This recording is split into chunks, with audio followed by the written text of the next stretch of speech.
Yeah, I used to ski a little bit in Virginia. Not too much. Mm. All right. Well, first question is again. We'll actually just rephrase the questions. Yeah. First of all, just give us the background, please, on NASA's space shuttle program. Well, NASA's space shuttle program actually anticipated flying 60 flights every year when it first was conceived, after the Apollo program was over, which meant you're going to fly one of these more than every week of the year. And because it was supposed to be so reusable for many flights, they tried to recover as much of the hardware for reuse, which included the whole orbiter, obviously. And the only thing that was expended really was the big external tank. The solid rocket boosters were retrieved out of the ocean under parachutes and brought back to refurbish and reload with the propellant, 1.1 million pounds in each one of those boosters. And the problem they quickly ran into is they found that it was far more difficult to refurbish all this hardware and get it back online, especially the orbiter, which suffered some debris impact on every flight on the tiles underneath that had to be repaired that took a significant amount of time. And the main engines were not capable of just reusing without some major rework and refurbishment.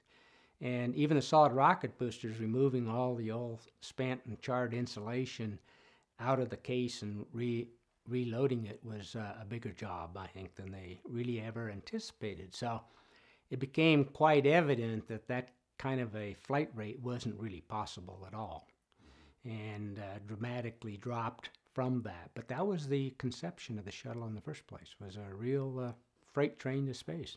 Let's talk a little about the man who wrote the foreword to your book, Truth Lies in O-Rings. He referred to the story that you tell as a Greek tragedy. What do you think he was trying to say?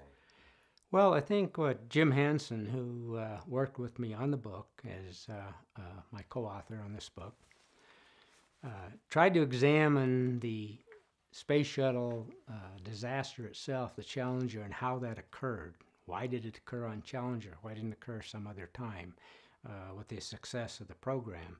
And once he found out what the circumstances were that essentially gave it approval to go launch, when there were some real group of large engineers and others that really were concerned about that launch, that discussion in itself turned it into a real Greek tragedy, because not only had we lost this crew of 7 astronauts, on top of that, it happened to be the first flight we decided that was safe enough that an ordinary citizen can go fly. It's not anymore these high-risk jet jockeys that are flying, which was the perception of the shuttle crew.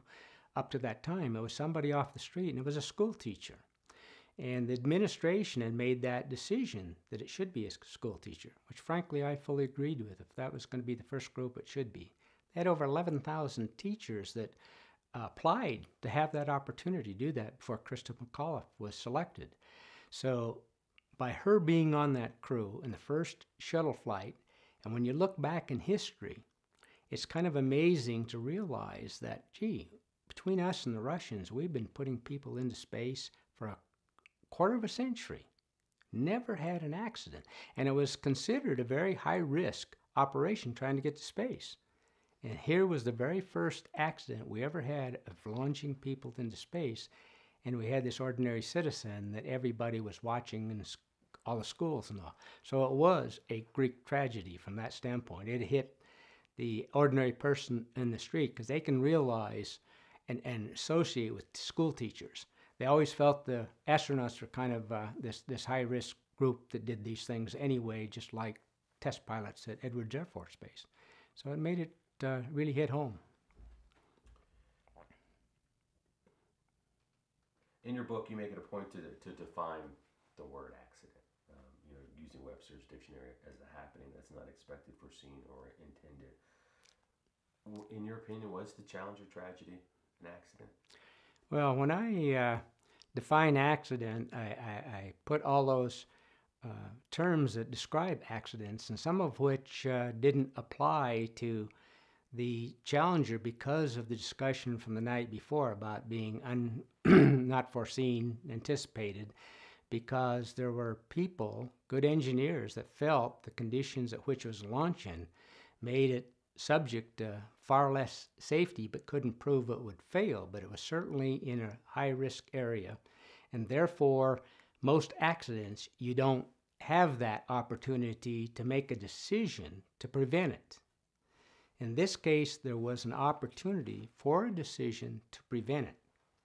As a result, you could say maybe it was not an accident, because most accidents occur when you have no opportunity to prevent it, either from a foolish act or a distraction or whatever the case, but you can't prevent it. This could have been prevented if it would have been delayed. So, yeah, I think there is a question whether it really was a, quote, true accident.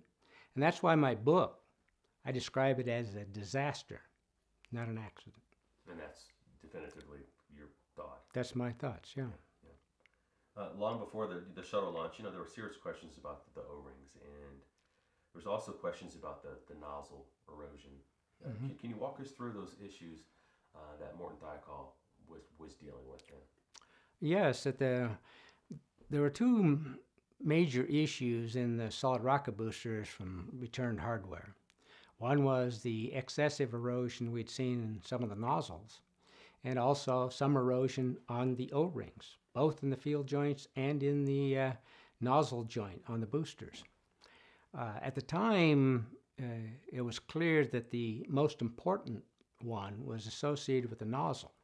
And the reason for nozzle erosion was a concern on the 8th flight, STS-8, I think it was the first night launch, frankly, that when we retrieved the boosters, we noticed that the carbon cloth phenolic, which is the major part of the nozzle that controls the pressure in there, was eroded way down to where within a matter of a few more seconds, if it would have burned, it would have burned through and it would have been a catastrophic failure. That would have been the first one, STS-8, 1983. And because of that, there was a big concern about the nozzle as being a primary focus for safety of flight. And it was concluded that that particular flight had some material in it that was not up to spec. And therefore, Morton Thiokol was required to go down to the Cape and actually make some change-outs on a couple of nozzles that were planned to go on the next couple flights and replace them with some new nozzles.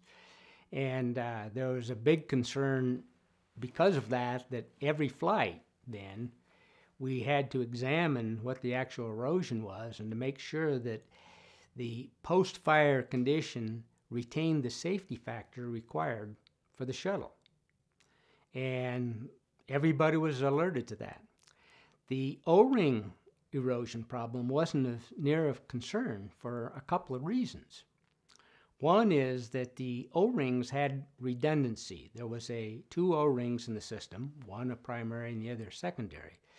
And that's one of the conditions you try to create for a manned spaceflight, is have redundancy wherever you can. Unfortunately, in solid rocket boosters, there's very few places you can do that. And in this case, the erosion that we had seen on these field joints that were of concern had always been stopped by the primary O-ring. It eroded some, but there was never any gas come past these O-rings. In a couple of instances, there was some that got trapped between the two O-rings, stopped by the second, but there was absolutely no heat effect or any damage to the secondary O-ring at all. And even though that was not a design intent as a good condition, it was considered acceptable. The big concern finally came about in May, I guess, of 1985, when we noticed in taking off the nozzle, which is the back end of the booster, that has also two O-rings, that the primary O-ring was totally eroded through in 3 different locations. The secondary O-ring was partially eroded, and that created a real concern about the safety of flight from O-rings. But the advantage the nozzle had that the field joint didn't have is that the secondary O-ring in the nozzle joint was around the corner 90 degrees, and it had huge bolts bolting it shut, so it could never become loose and create any gap that gas could go by. And we had run tests to show there's not enough energy in the gas during the time the erosion occurs, which is when the motor's pressurizing. And that occurs about the first 0.6 of a second from ignition. There's not enough energy in gas getting down there to erode enough of the O-ring to lose its seal. If you have half of the O-ring left, it'll maintain its seal. The question is, if the joint starts to open and the gas goes underneath it so it erodes it right where it's supposed to seal, then that's a big concern. On the nozzle, where we saw this problem, that was never a concern because it's bolted down and you could never get gas past it. But on the primary O-ring of the joint and the nozzle, as well as both field joint O-rings, it was opening, so it had the potential for leaving a gap between the seal and the other side of the sealing surface when it opened. And that was the big concern. As a result of this observation in the nozzle in the summer of 1985, we formed a O-ring seal task force, recognizing this was a real significant problem. And our chief seal expert, a fellow by the name of Roger Beaujolais, was very concerned, not because of what we observed in that particular instance, but he said, if this same thing happened in the field joint, we probably would have lost it because it doesn't have that good secondary seal. And that made us very sensitive. And in order to change it was a big thing to try to change it, a lot of time and money. And that prior January, we had seen the first evidence of a problem in the field joint in January of '85, 1 year before Challenger. When we pulled those boosters back, we noticed on one joint on each booster, we had trapped soot between the two O-rings. Heavy, thick, black soot. The primary O-ring had some erosion. The secondary didn't have any, but it said the primary O-ring had lost its seal for some short period of time, and it was stopped by the secondary. And that was the first time we'd ever observed that in this field joint. And we couldn't figure out why that occurred on that particular flight. We went back through all the records on the tolerances and all on the design, and finally concluded that happened because of the cold temperature. At that time, that was the coldest launch the shuttle had experienced, which is at about 53 degrees Fahrenheit. And I remember giving the flight readiness review for the next flight and why it was safe to launch it, which was scheduled for April, because I'd taken a clipping out of the Orlando Sentinel, which said that flight that we observed that on was preceded by the 3 coldest days in all of Florida history, 100 and some years of records. It actually been in the teens for 3 straight nights. And then it warmed up and it was launched that afternoon. I said, we're clearly never going to experience that again, and certainly not in April. So everybody felt comfortable, yeah. And so that summer of '85, after we saw the problem with the nozzle O-ring erosion, I went back to Washington, D.C., spoke to headquarters on what we understood about this O-ring erosion problem in both the field joint and the nozzle joint. And my opening statement was that this is the most critical issue they have on the solid rocket boosters, and it's affected by O-ring resiliency, which is affected by temperature. What happens to the O-ring in these cold temperatures? What happens to the O-ring in cold temperatures, the reason that they don't work as well and why you lose the full capability is that these O-rings are made out of a material called Viton, which is a fluorocarbon polymer. And when we assemble them, it's in what we call a tang and clevis joint, much like a tongue and groove in a hardwood floor, where there's these 2 O-rings and these O-ring grooves. When we assemble them, they get compressed. so that they're sealing tight on both sides of the surface and they're compressed. And when they're compressed and you ignite this rocket motor that tries to pry this joint open a little bit as it builds up pressure in that first 0.6 of a second, it releases on the side where the O-ring is. If the O-ring is very warm, it's very compliant. It's much like Roger Bosley said, a sponge. If you have a nice warm sponge and you push it down with your finger and take your finger off, it never loses contact with your finger. But you take a sponge and put it in your freezer and take it out and push on it, the hole stays there. Same thing with these materials at cold temperatures. They get harder and they don't like to spring back to their original shape quickly. That was the concern, that if that really got cold enough where it would behave like that both those O-rings would behave like that. And therefore, there was a potential we may bypass both of them, not just the first one. And oh, sorry. You can continue what you were about to say, Phil. Well, and you have to understand that the two O-rings weren't what I'd say quite equal in that respect, because the first O-ring, called the primary, the one that the fire hit first, it was actually in the wrong part of this groove, because one of the requirements we had is to make sure the O-rings, one, are in there, and two, they're not cut or nicked or something. So we run a leak check pressure right between the two O-rings after they're assembled to show it holds pressure and they're clearly good O-rings. But in doing that, it pushes the primary O-ring a little bit forward in this O-ring groove. So when the flame finally gets there, it has to push it back to seal good. When we make that leak check pressure, the secondary O-ring behind it's pushed back exactly against the wall it should be for the best seal you can make. So that short time frame, which is predicted to be something like 0.3 of a second, in moving the O-ring for its best seating position, the primary has to make that movement, and therefore it's more potentially subject to being bypassed during that time while the joint's opening. The secondary O-ring is where it's supposed to be, but if the joint opens enough, it's got the same problem with temperature and not having enough resiliency to be able to spring back to its full shape to keep the seal. So there was a difference between the two, but it was that concern of what we saw in January, along with what we saw in the nozzle, caused the O-ring seal task force to form, and the reason why I went to Washington to try to see if we could fix it. Now, what was interesting is that I frankly was spending more time at that time on the filament wound case version of the shuttle, where we took most of the steel out and replaced it with a carbon composite, because that was going to be the shuttle for the Air Force at Vandenberg Air Force Base.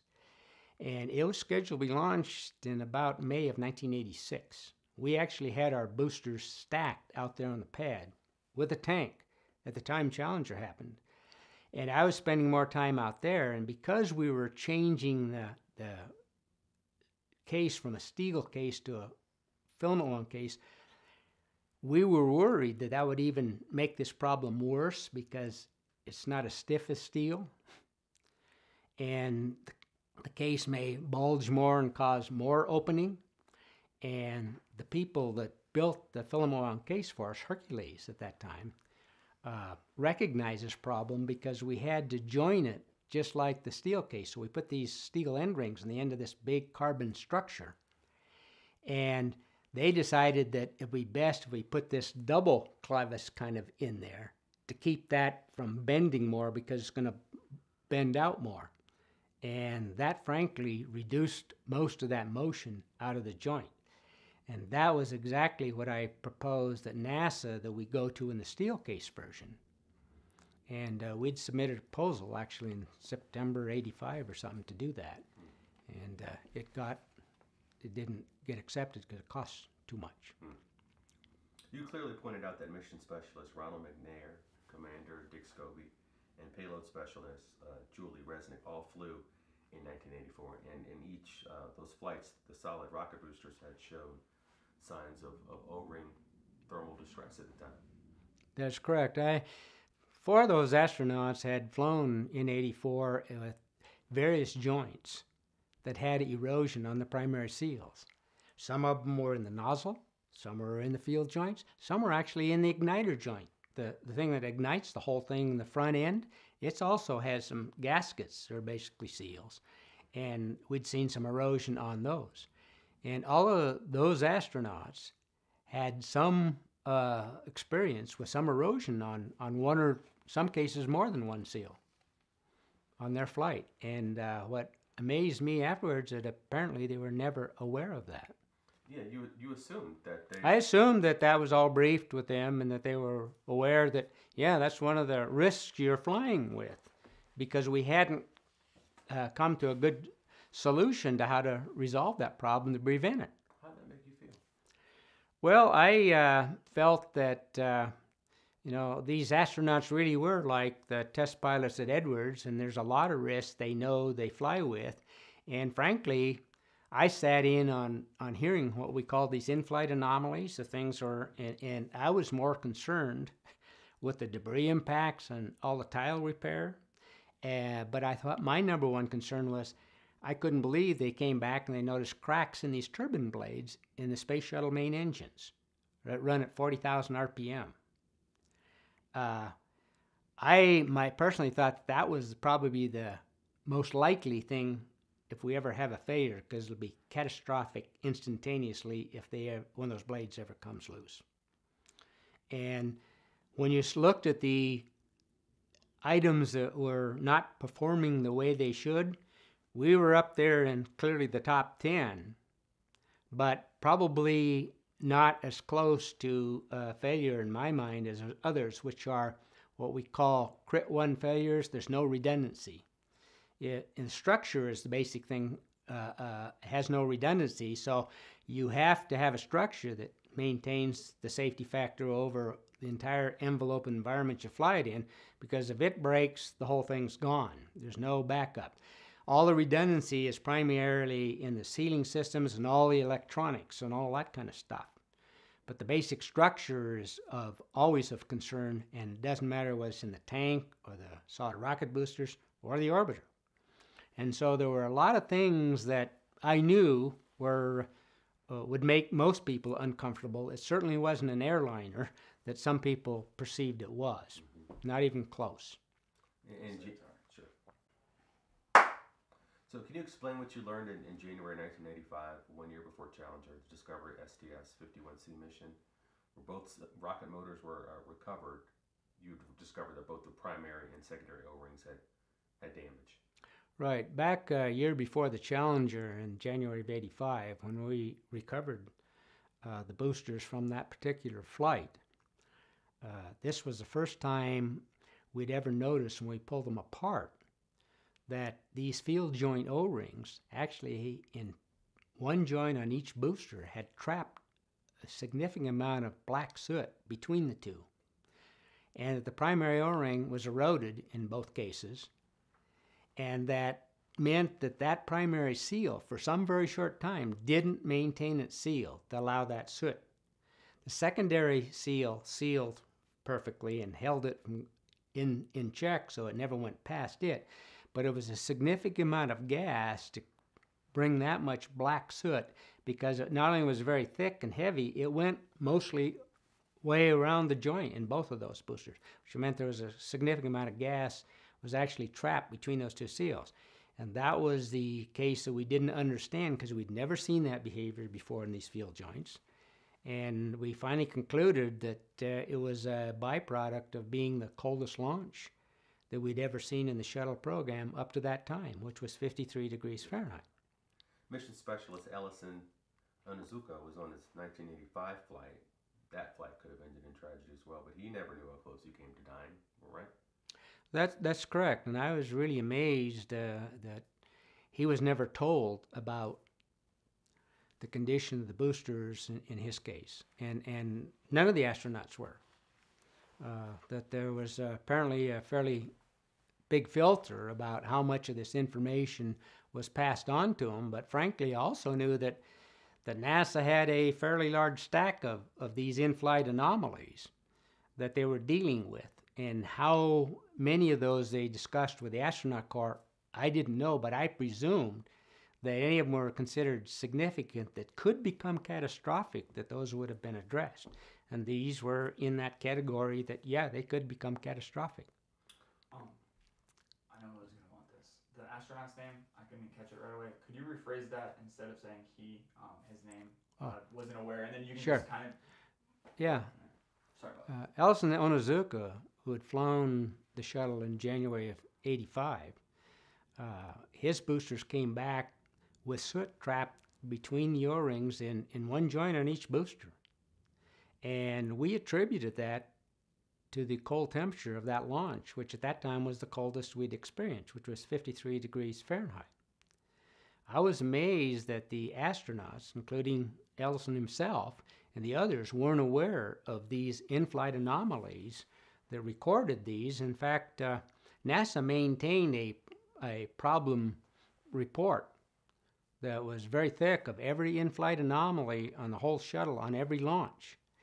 And one of the problems with that is it kept getting thicker because nothing could be taken out of it unless it was resolved. And what happened is people lost, I think, the significance of those that they should be focusing on versus some of the very minor ones that probably would never hurt anything anyway, but they were in the report because they were anomalies. They weren't expected.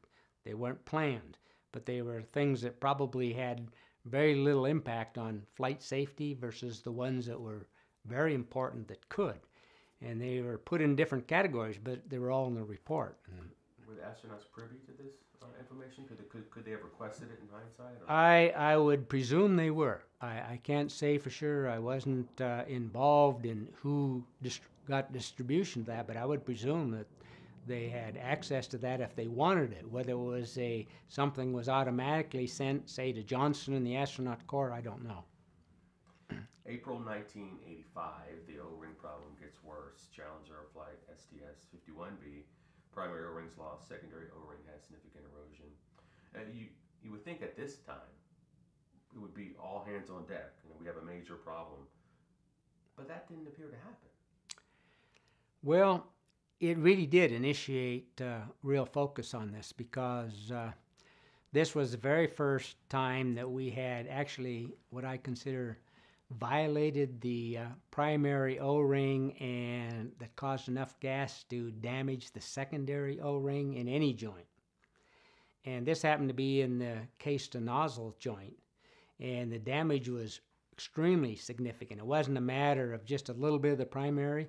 It eroded most of the primary O-ring in 3 different locations, and it eroded a significant amount out of the secondary O-ring in the nozzle joint. But in this particular case, it wasn't due to temperature or anything. It just showed that the opening of that primary O-ring by pressure could cause gas to go past it under tolerant stack-ups and conditions. The advantage we had in that joint is that the secondary O-ring was around the corner 90 degrees from the primary, and it was solidly bolted down. So it was 2 flanges bolted together with huge bolts that could not open. So the secondary seal was the kind of seal that's in most solid rockets all by itself that never leak. And that prevented that from being a catastrophic condition. It was horrible, but it could not have been catastrophic because you can't provide enough energy to ever lose that other seal. And we did a lot of testing to show that. However, our chief seal expert, when he was made aware of that, and we formed a O-ring seal task force because of the concern, because of that observation, had quickly said, you know, we were lucky that this occurred in the case to nozzle joint, because if the same thing would have occurred in the field joints, we probably would have lost the vehicle. And this was Roger Beaujolais, who was our chief seal expert. And because of that concern, we said we need to go to Washington, D.C. and tell them what we've observed, what we know, what we need to do to try to fix this problem. Because if it does transition to the same problem in the field joint, we have a real serious safety concern. And as a result of that, we did schedule a meeting in Washington, D.C. with headquarters to review what we all knew about all the seals and the solid rocket boosters and the anomalies that we'd had, and made some recommendations as to how we ought to do some additional testing and analysis to better understand its behavior and what the limitations might be. But at the same time, we also proposed a partial solution, which is the major solution in the field joint, to kind of make it more like the shuttle we had sitting out at Vandenberg for the Air Force with a graphite filament wound case where we put steel end rings on the end to join the segments like we did in the steel version, but what we did is we made it a double clevis to keep that joint from opening that allows these gases to potentially go by at ignition. Norman Thagard, he's an astronaut from our hometown of Jacksonville, and we spoke with him last week. And he finds it a real miracle that the space shuttle didn't explode on his mission as well. Does that surprise you? Well, I can't remember exactly Thagard's mission, which one it was on, but because this joint was obviously marginal at room temperature, and I say that because that was one of the factors that made NASA feel that maybe temperature really didn't have the potential impact we said it did, is that in October of 85, if he was on that flight, I don't know, but in October of 85, we brought back some boosters and we noticed some soot past the primary O-ring in a couple joints. And that booster was launched at something like 75 degrees. But if you look at the photographs, it was very light gray soot, and it didn't penetrate hardly anywhere around the joint, but it clearly had lost a seal for a very short period of time, allowing a little bit of light gray soot to go past that. And because of that, when we finally tried to argue about Challenger about being too cold, that was used as maybe a indication that maybe temperature isn't as important as we think, because we had a fairly warm launch that showed it, and we had a fairly cold launch in 1985, both of them, that showed a problem. But Roger Beaujolais, our seal expert at the time in October of 85, said, you lay the photographs, to him, that meant that shows you the sensitivity of temperature. The cold one was jet black, fairly large quantity of gas obviously got by, went almost around the joint. The one that was warm had just a little bit of gray soot, didn't hardly penetrate at all, but he felt that the difference in those temperatures with all the stack-ups and the tolerances all is reflective of the impact of temperature on the ability of the joint to seal properly. And I agreed with that. The night before, sure. January 27th, 1986, the night before, you get a weather report. What happens? Tell us about that weather report that you got and what happened. Well, on January 27th, we had attempted a launch and it got scrubbed. And so we missed an opportunity there because some strong ground winds actually stopped that launch from a front moving toward Florida. And after I left the Launch Control Center, I went over to my friend's house, a fellow named Carver Kennedy. He was the vice president of our space services. He did the actually stacking of the boosters in the tank and the vehicle assembly building. I used to call him the czar of the VAB. And he also was responsible for our retrieval ships for bringing the boosters back out from the ocean. And I was there about an hour, and I got a phone call from one of the people that worked for me. And they said, Al, we just heard that some meteorologist in Orlando was saying that these strong ground winds we saw, that right behind them is a cold front heading towards Florida. And it may be as cold as 18 degrees Fahrenheit by tomorrow morning at the opening of the launch window. And I said, good grief, I'm really worried that our O-ring seals and these field joints will operate properly, those kind of temperatures. And he says, yeah, we are too, and our engineers wanted me to call you to see if you can get from NASA an actual hour-by-hour forecast of the temperature at the launch site, not in Orlando, so that we can calculate what the actual temperature will be on all of our hardware at the opening of the launch window. I says, fine, I will get that for you. But when I get it, here's what I want you to do. I want you to get all the engineers together to put together a presentation on what we know and don't know about the impact of these temperatures on this field joint. And at the end of that, I want to make sure that you have our Vice President of Engineering make a recommendation. What is the lowest temperature it's safe to launch? And I want that done. I will set up a meeting with the NASA management here at the Cape. I will have them plug in their engineering people at the Marshall Space Flight Center in Huntsville on this three-way teleconference with our engineers back in Utah, and I'll set that up for this evening. And I made that specific request, which some people thought was rather strange because at the time I was in program management. In fact, it was my very first job in program management. I'd spent my prior 25 years in various facets of engineering, from design to laboratory head of propellant development once, and project engineering. And I realized that my first job in program management had come a couple years earlier when I got brought into the shuttle program in 1984.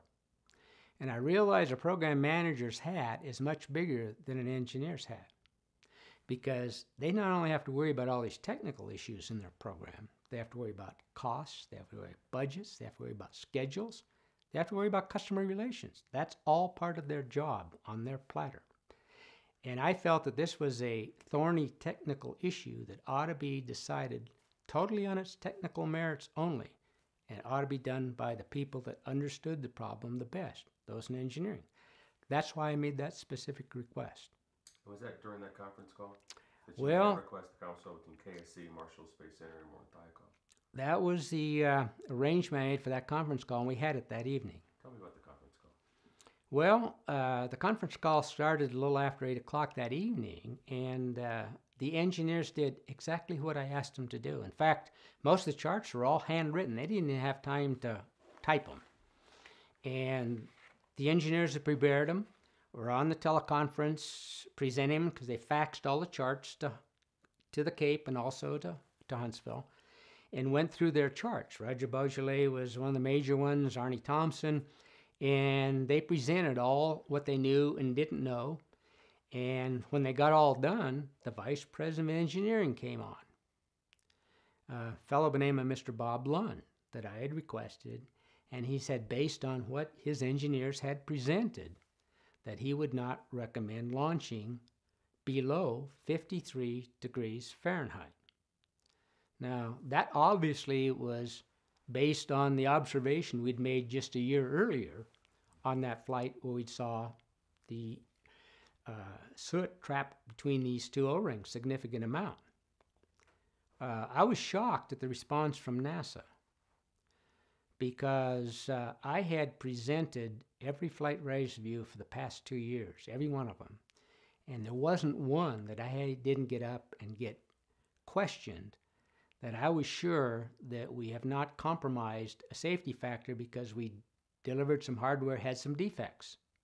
And I had to prove beyond a shadow of a doubt, either by some test data or some analysis, that that defect did not compromise the safety factor required for flight. And that's where it should be.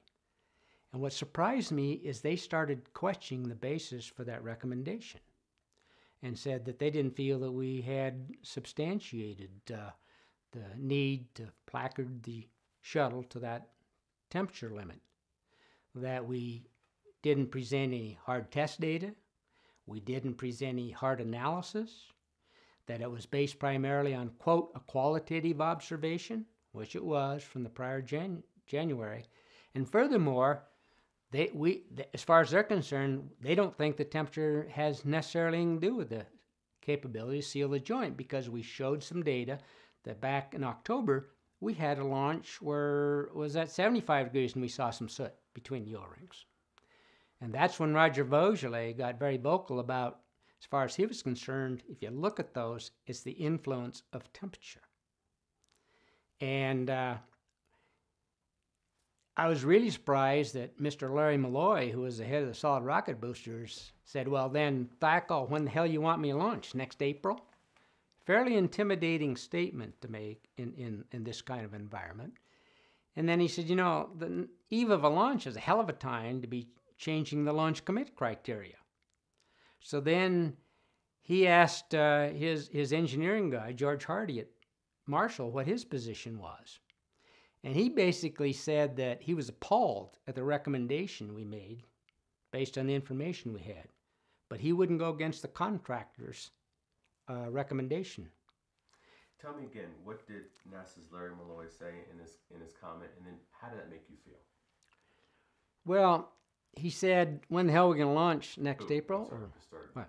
Just say his name. Oh, Larry Malloy made the comment, when the hell are we going to launch, Thackle? Next April? And the eve of a launch is a hell of a time to be making new launch commit criteria. When he said that, I thought that was very intimidating to me and everyone else. That it was clear they didn't accept what we had just said and wasn't about to. And in fact, his boss, who is a fellow named Stanley Reinhardt, who was also in that conference with me and Larry, and is a member of the mission management team from Huntsville, from Marshall, the only one, because under him is all of the Marshall projects, which is the solid rocket boosters, the space shuttle main engines, and the external tank. He has all of those. He made a comment that, gee, Thackle, that recommendation made doesn't seem to be consistent with what his understanding was, that these boosters are supposed to be qualified from 40 degrees Fahrenheit to 90 degrees Fahrenheit. And 53 degrees isn't consistent with that. Now, I really believe that as well, that was the qualification limits, supposedly, of this solid rocket boosters. And I thought it was a good comment, but it was somewhat moot because they're asking us to launch in low 20s. And after he had made that comment, Mr. Larry Malloy then asked my boss, the vice president of Space Booster Programs, Mr. Joe Kilminster, who is the one I didn't want to get involved because he has more influence with him than Technophos. He said, Joe, what's your position? And his position was that I can't go against our engineering's recommendation, but that he thinks that he would like to have some time to go off the net to make sure that we had presented everything we have, because there was an implication that maybe we hadn't presented everything. We clearly didn't have any hard test data or analysis. Maybe we can do some or something. And he would like to go off the net for 5 minutes on mute to make sure that we have no further information to make a judgment on. And frankly, when that happened, I thought, sure, yeah, they're going to do the best they can and try to analyze what is the lowest temperature we can. Maybe it's not 53, but it's clearly probably not going to be 20, but it might be 40 because of the comment made by Reinhardt that said it's his understanding it's supposed to be qualified to that temperature. And I knew we never tested one to that, but I knew we qualified it by analysis to that, because that's what I was doing with the film on case. And during that call, sure. Very annoying. It's okay. During the call, there was a pause. Everyone goes offline. What was happening there when you were at the Cape at that time, and what do you think was happening at other locations? Well, the only thing I obviously knew is where I was. I didn't know what was happening back in Utah, but I thought what was happening is that the engineers were getting together trying to do some analysis to determine what is the lowest temperature it's safe to launch. And they're probably going to have to look at least down to 40 degrees because as far as I knew, that was the low temperature specification for the motor, because that's exactly the temperature I was using for qualifying the new filament wound case for the flights out of Vandenberg, down to 40 by analysis. So they're reviewing that, trying to assess that. Back in Huntsville, I wasn't sure what was happening there, but they were obviously waiting to see what our new information, if we had any. But at the Cape, I immediately said that I kind of agree with Stan Reinhardt, who made the comment that this wasn't consistent with what he knew we're supposed to qualify the motors to, from 40 to 90. I said, I believe that's my understanding as well. I said, I was not in the original development and qualification of the shuttle. That was done in the late 70s. I came in 84, but I said, that's the requirement I'm using on the film along case that I am responsible for. And I remember Larry Malloy told me, well, McDonald, you don't understand the spec. I said, what do you mean? He says that 40 to 90 only applies to the propellant mean bulk temperature, PMBT.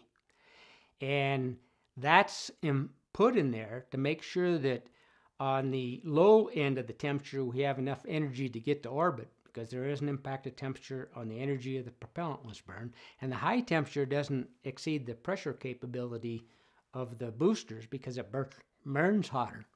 And that's all that applies to. And I said, Larry, that's not true. I don't believe that.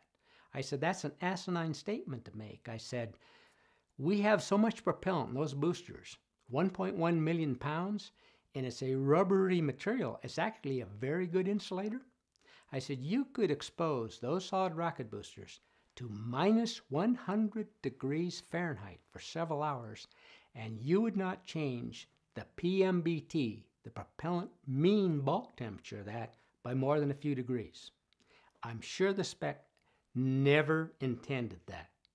As far as I'm concerned, the 40 degrees is on all the hardware, including the propellant and anything else, including the seals.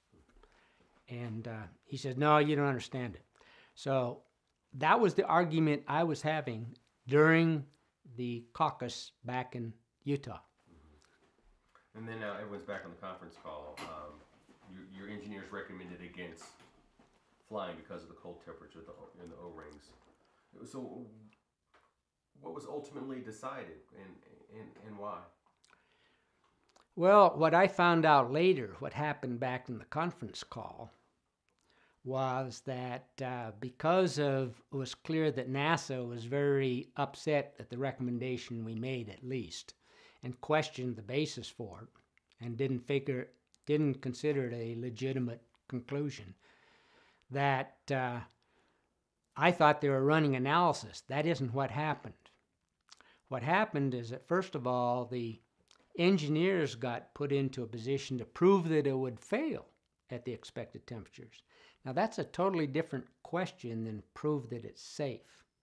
They could not prove that it would fail. That's the first problem. But the major problem was that the general manager of Morton Thiokol, a fellow named Jerry Mason, who I didn't even know was in this meeting at all, got up and said, he thought NASA had some good points. And that he said, am I the only one here that thinks it's okay to go ahead with the launch as planned? Well, that was an intimidating statement for him to make, because everybody became silent when he made that statement. And the only two people that weren't were the ones who were most knowledgeable in the first place, Roger Beaujolais and Arnie Thompson. Arnie Thompson went back there and said, hey, here's why we shouldn't change our recommendation.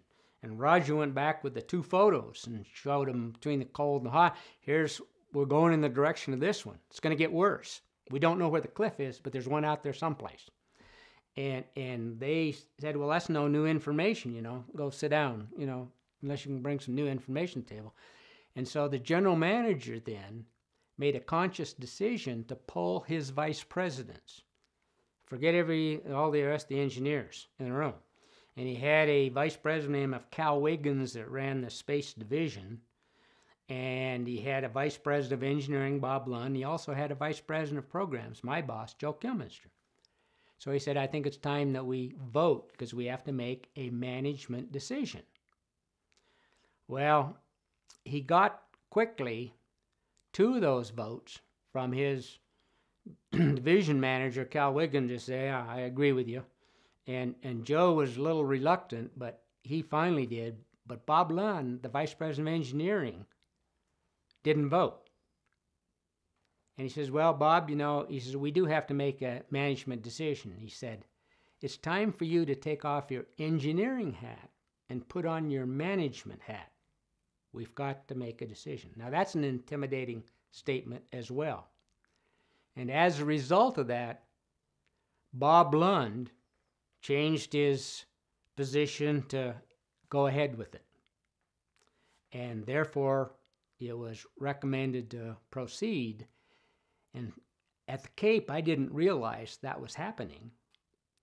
But when they did finally come back on, immediately I noticed that it wasn't Bob Lund that came on who had made the original recommendation as the Vice President of Engineering. It was my boss, Joe Kilminster, came on and said they reassessed all the data, and they have concluded that it's okay to proceed on with the launch as planned, no specific temperature. And I was kind of taken aback by that because I didn't hear him present anything that new information that would change the original recommendation. But that's what he said. And I was really surprised. Stan Ryan said, well, then anybody else have any other comments? And I expected to hear some comments from maybe the engineers at Huntsville asking, where's the data that supports that? They didn't ask for any. There was none. And then George Hardy at Huntsville said, well, we need to have that recommendation put in writing and signed by a responsible thiokol official. And I knew who that responsible thiokol official was. That was me. That was my job. That's why I was at the Cape. And as I said in my book, I did the smartest thing I ever did in my lifetime. I refused to sign the recommendation. I just didn't feel comfortable with it. And because of that, my boss had to sign it and fax it down to me. And that took a considerable amount of time because they didn't have anything written down. In fact, this was really very unusual because we'd never had a signed recommendation launched in the whole shuttle program before on any flight. This was unusual. Well, sure. Still certain that lifting off at temperatures lower than 40 degrees was a potential death sentence. I mean, why wasn't that enough for NASA and your own top management to say, let's wait to launch another day or two? Well, I think what most people didn't understand was that how big a plate NASA had at the time.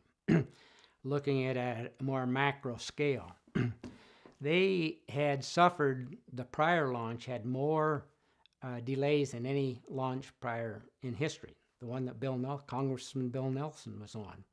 It had been delayed something like 7 times. NASA had, near the end of the 85, had submitted their budget out years for the next 5 years, and they were planning to launch 2 a year within a couple of years.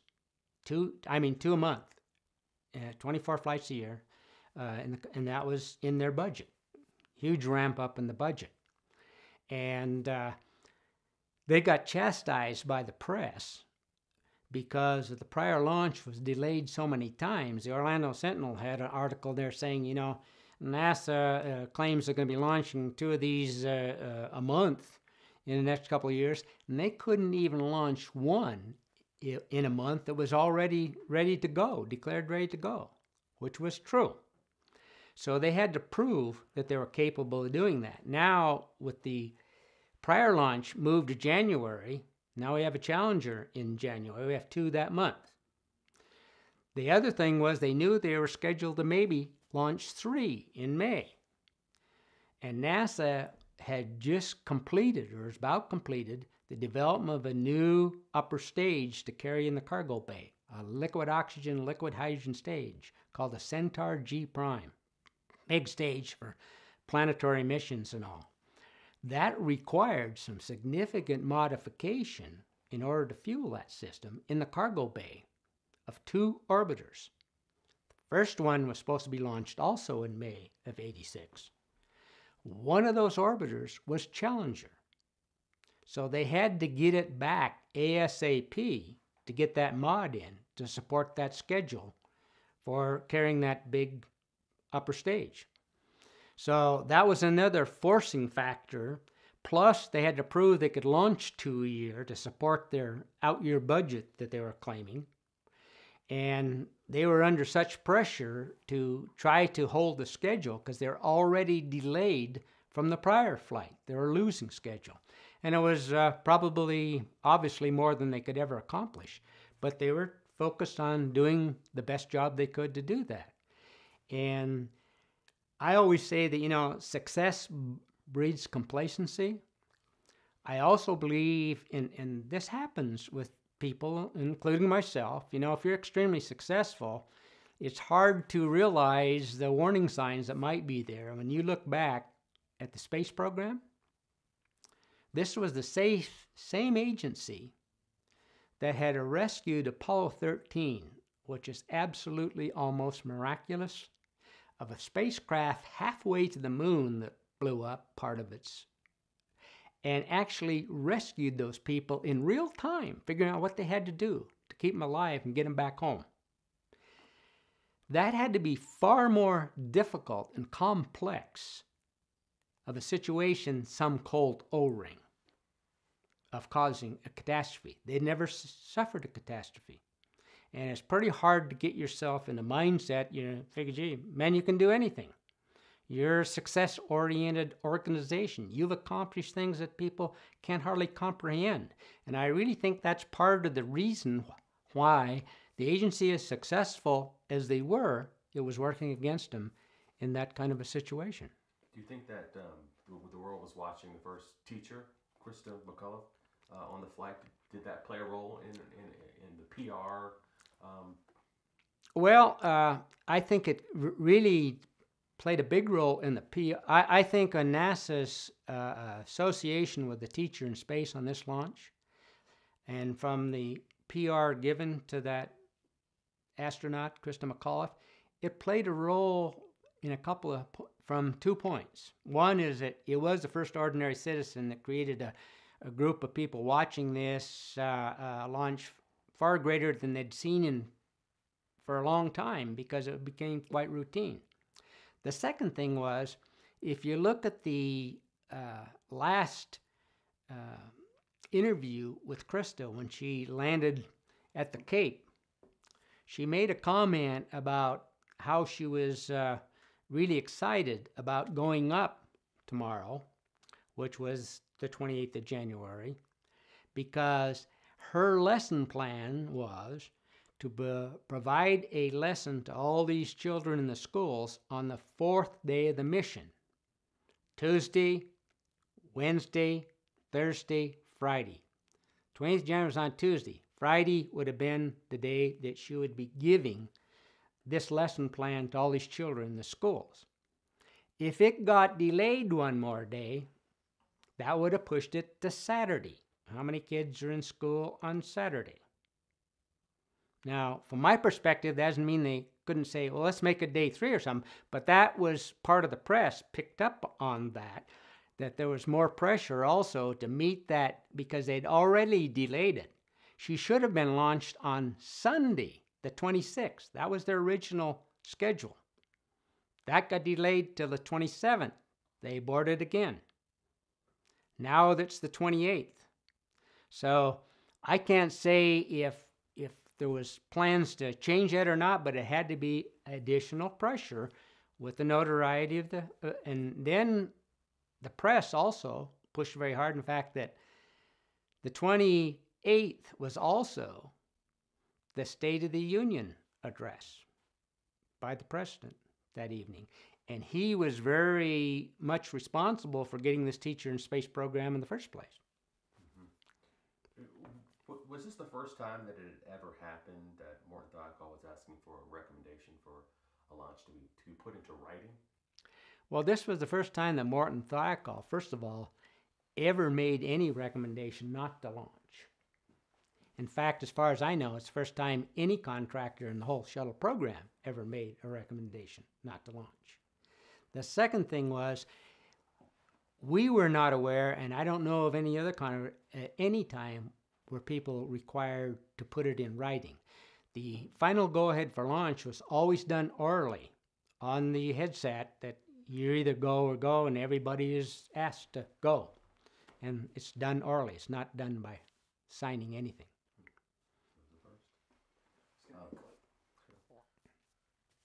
Yeah, you told us who eventually signed the letter. Just tell us that you made a very prophetic statement that night. What did you say? Well, I made a couple of very prophetic statements that night when I was waiting for this fax to come that was signed by my boss authorizing to proceed with the launch. I was very upset, and I told NASA that I don't know who made this recommendation. I really don't care if it's the CEO, but you can't accept it. And they says, why? I said, you can't accept it because you know, and I know, you're asking us to fly those solid rocket boosters outside of what they were qualified to fly in. That's a violation of protocol. You can't do that. And I was absolutely stunned that I got no reply. They just kind of looked at me. And I says, well, let me tell you something. If I were the launch director, I would cancel this launch for 3 reasons, not just one. The first one being this O-ring concern at cold temperatures. But I said, I talked to our Vice President of Space Services, who's in charge of our recovery ships out at sea. He told me that the recovery ships were in an absolute survival mode. They were in seas over 30 feet, winds over 50 knots gusting to 70. They were hitting inshore at 4 or 5 knots. They won't even be in the recovery area tomorrow morning. The third reason is I heard NASA talking about the concern of their water systems they have on the fixed service structure that they use in the buildup of the shuttle. Of these temperatures, it gets that cold. They have no freeze protection. So what they're going to do is just leave the spigots open enough so the pipes don't freeze and break. I said, if it gets that cold, we're probably going to see ice all over that structure and maybe even on the vehicle tomorrow morning. That's got to be a big debris issue, if nothing else. It may change the launch acoustics. I don't know. But I'm recommending not launching based on what I know, but what I do not know. And you're in exactly the same position. And I was stunned. They said, well, Al, you know, these aren't really your concerns, but we will pass them on in an advisory capacity only. And I says, well, let me tell you something. I sure hope nothing happens tomorrow, but if it does, I'm not going to be the person to stand before a board of inquiry and tell them that I gave you my approval to launch my rocket boosters in an environment that they were never qualified to fly in. And that ended the conversation. And I went and got the signed by my boss to go ahead with the launch and gave it to him, and I left. And I got back to Titusville at 1 o'clock in the morning, I guess it was, or something. Let's go to January 28th, that day. Tell us what you remember from the moment you arrived at the Cape. Well, I remember driving out there and getting out of my car by the Launch Control Center. Had my headset in one hand, my briefcase in the other, and it was 22 degrees. I thought, oh my God, there, launch this thing. And so I walked up into the Launch Control Center and set up my console, and I quickly decided to pan some of the cameras that are at the launch pad area. They have several of them. And I noticed these big icicles hanging on the fixed service structure, some on the solid rocket booster, some on the orbiter, some on the tank, all over, large icicles. And I said, oh, it's obviously they're not going to launch this thing in this condition. And I was surprised that they put a hold in the count and sent out the ICE team to go out and inspect the orbiter and the rest of the structure, the shuttle. And they reported back all this ice, and they told them to knock down as much of it as they possibly could onto the mobile launch platform and clean it up, because they were worried about it aspirating into the vehicle from the solid rocket boosters if it was still there. And they did that. And they proceeded on with planning to launch. And then they decided to have another hold to send the launch team back down because they saw some more ice still forming, to make sure they had as clean an environment as they could. And they went down again and knocked down the ice and cleaned it up. But they also did something else. They were asked, because by the launch commit criteria and the protocol, they have to make an assessment. It's kind of a qualitative assessment of how much ice is on the tank, because it's a capability problem. It's all inert weight, and if they get too much ice in there, they may not make orbit. And they also don't want so much ice that could crack off easily and maybe hit the orbiter. It's a bigger debris issue. So they have a kind of a qualitative observation, because even in the middle of the summer, if it's 90 degrees out there, with that liquid hydrogen at minus 423 and liquid oxygen at minus 297, you're always going to have ice on the tank. And they made that assessment, but they also had an optical pyrometer infrared gun that they measure surface temperatures on various parts of the vehicle and the structure. And they wrote them in there. They made some on the orbiter, on the tank, on the solid rocket boosters, and the structure, fixed surface structure. They came back into the mission management team and reported that the ice condition on the tank, which was a requirement as a launch commit criteria, was okay. It was within the realm of acceptability as far as the tank. They did not report any of the temperatures. But strangely enough, and I found it after the accident, they had actually measured on the right solid rocket booster near the aft field joint, the one that failed. They measured 9 degrees in that area of that joint and 7 degrees just below it in the skirt. They also looked at the water system underneath the boosters for sound suppression. There's actually a pond of water under there to reduce the sound levels. And since it's quiescent, it just sits there, they just did put antifreeze in it the night before. It was good to 16 degrees Fahrenheit. They found it frozen solid.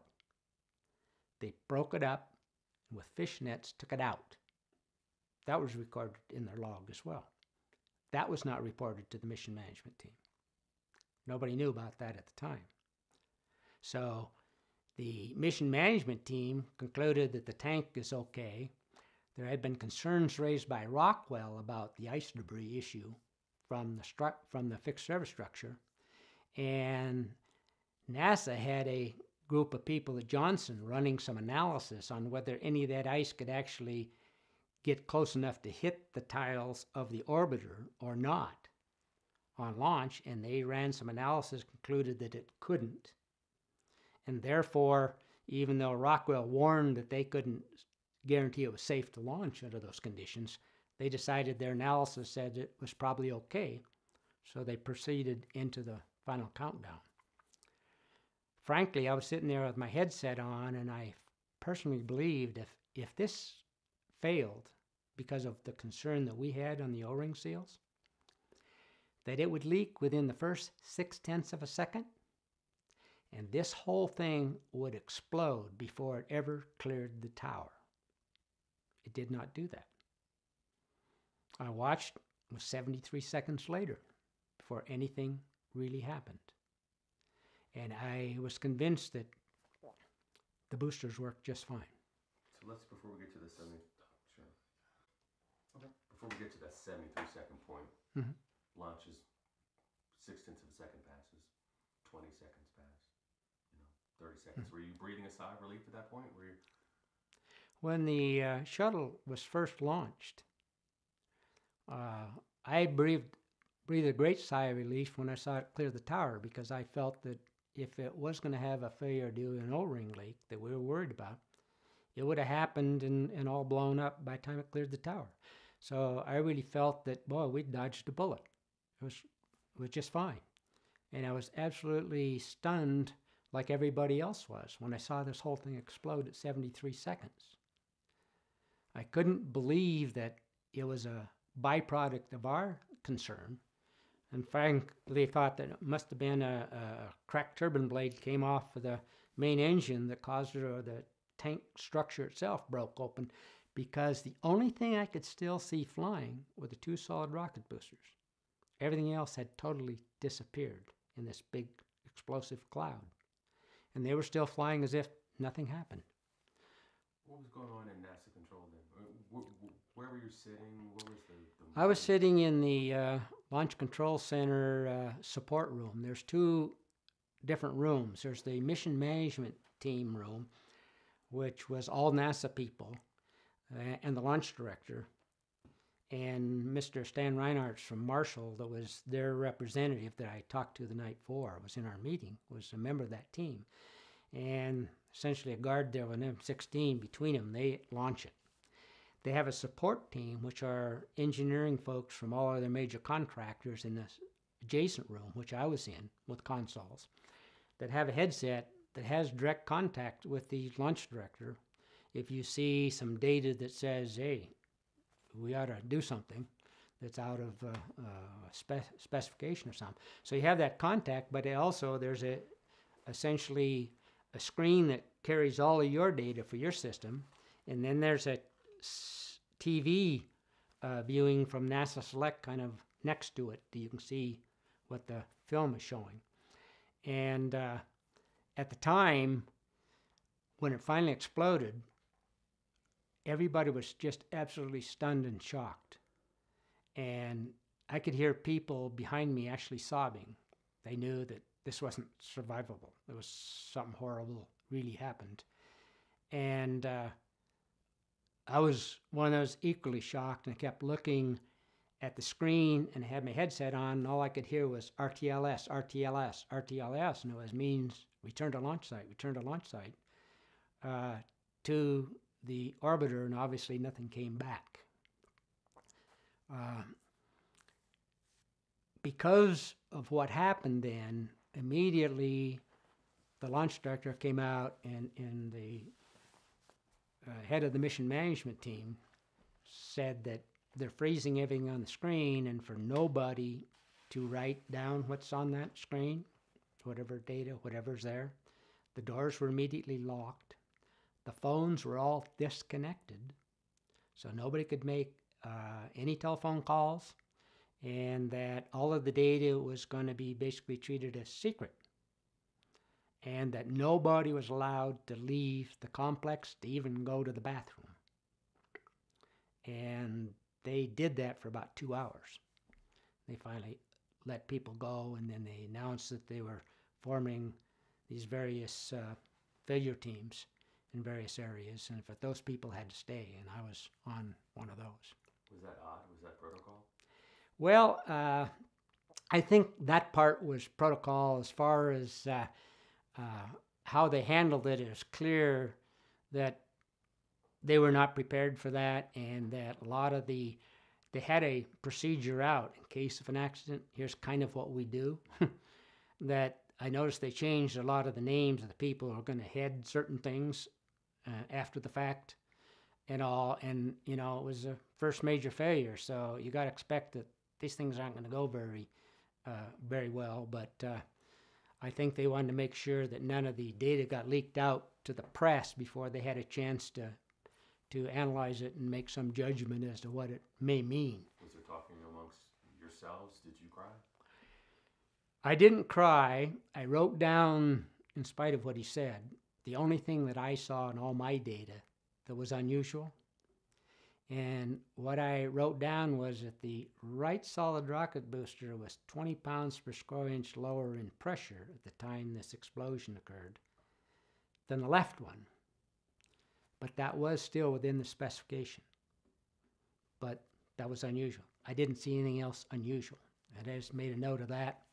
And but I knew it wasn't survivable, that we'd lost the whole crew, and that this was going to be one horrible investigation before we got to the bottom of it, and that even though I didn't fail, our solid rocket boosters had anything to do with it. In fact, my feeling at that time was that the only thing that didn't cause this accident was the solid rocket boosters. Everything else is suspect. And it wasn't until I went to Marshall the next day that I found out differently. Yeah, you went to, the day after the launch, you learned about that photo that basically showed the smoking gun, a large puff of black smoke coming from the aft field joint. Yes. The next day when I went to Marshall, I went into the failure team for the solid rocket motor, and they had all the data there, and I checked it all, and I didn't see anything new that I hadn't seen before in the note, and that 20 psi was within specification. And frankly, I figured that it isn't our problem, and I went out the door to catch an airplane to go home. And ironically, as I was walking out the door, Larry Malloy told me to get the hell back in there. I said, why? He says, we got Jim Kingsbury at the Cape that's viewing some films. And Jim Kingsbury was the director of science and engineering at Marshall. His deputy was George Hardy that was on the telecom. He said he's looking at some films and he sees this fire coming out of the side of the solid rocket booster. And I turned to Larry and says, well, you just tell Jim Kingsbury he doesn't know what the hell he's looking at. Because solid rockets don't go flying around with holes in the side of them. They blow up. He said, well, you better get back in here and talk to him. So I asked Jim, I said, you sure this is coming out of the solid rocket booster and not the tank? He said, yeah, absolutely sure. It's coming out of the solid rocket booster. I said, is it coming out of a joint? She says, well, it's down on the bottom end of this right booster. He said, I can't really tell exactly, but it's in the area where the solid rocket booster attaches to the tank.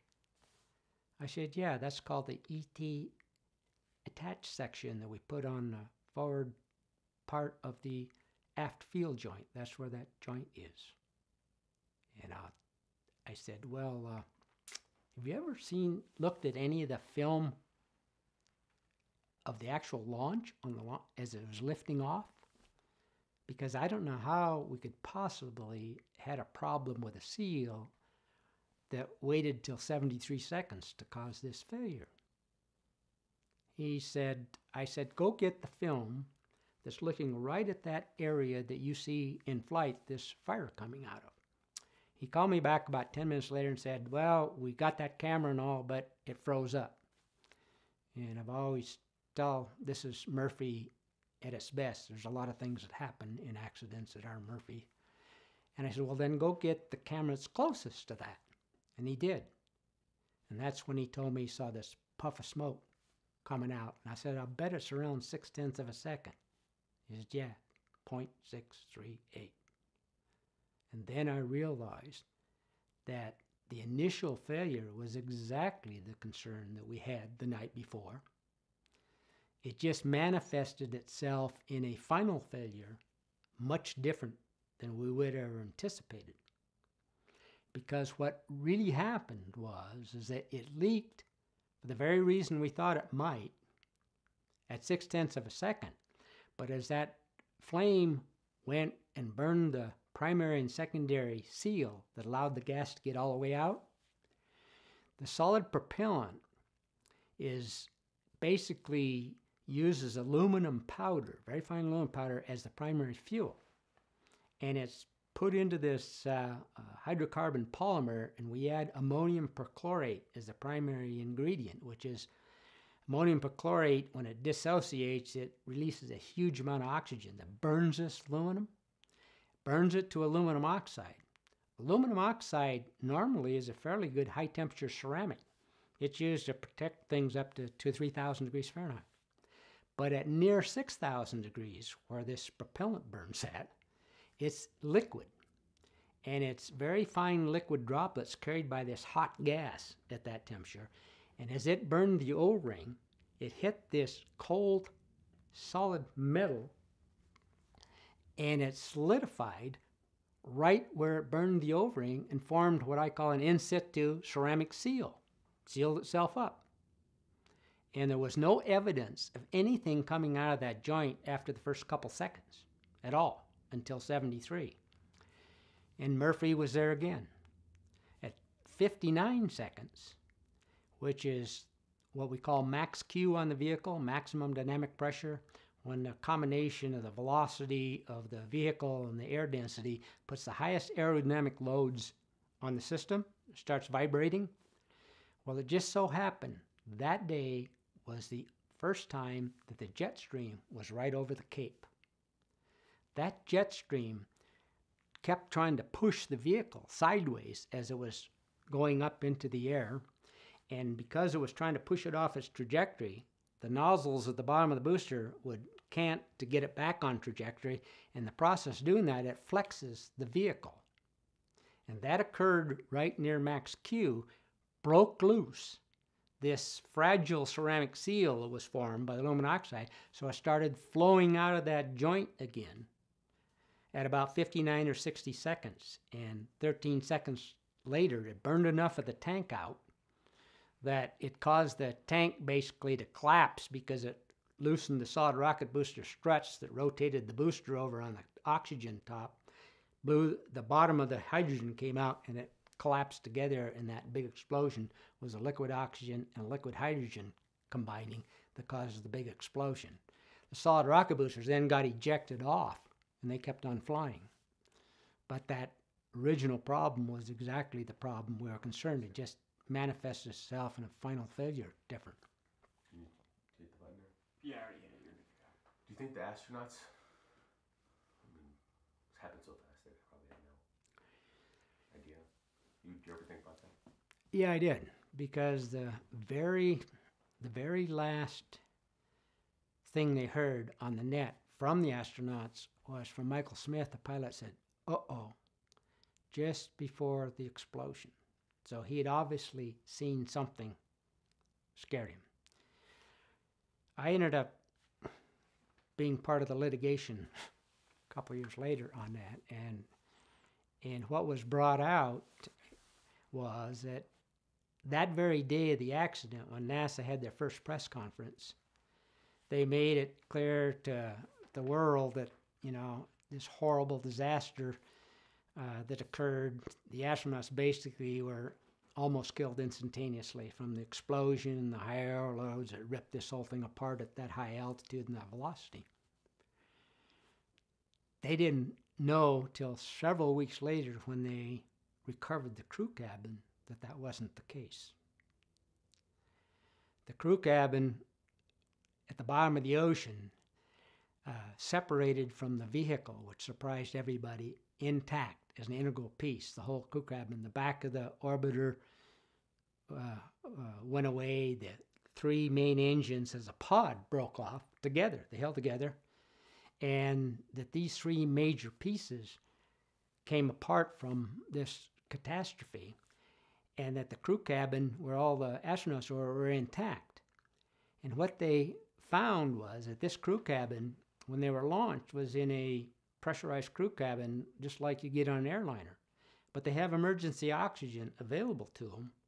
But unfortunately, the oxygen supply is in the back end of the cargo bay behind them.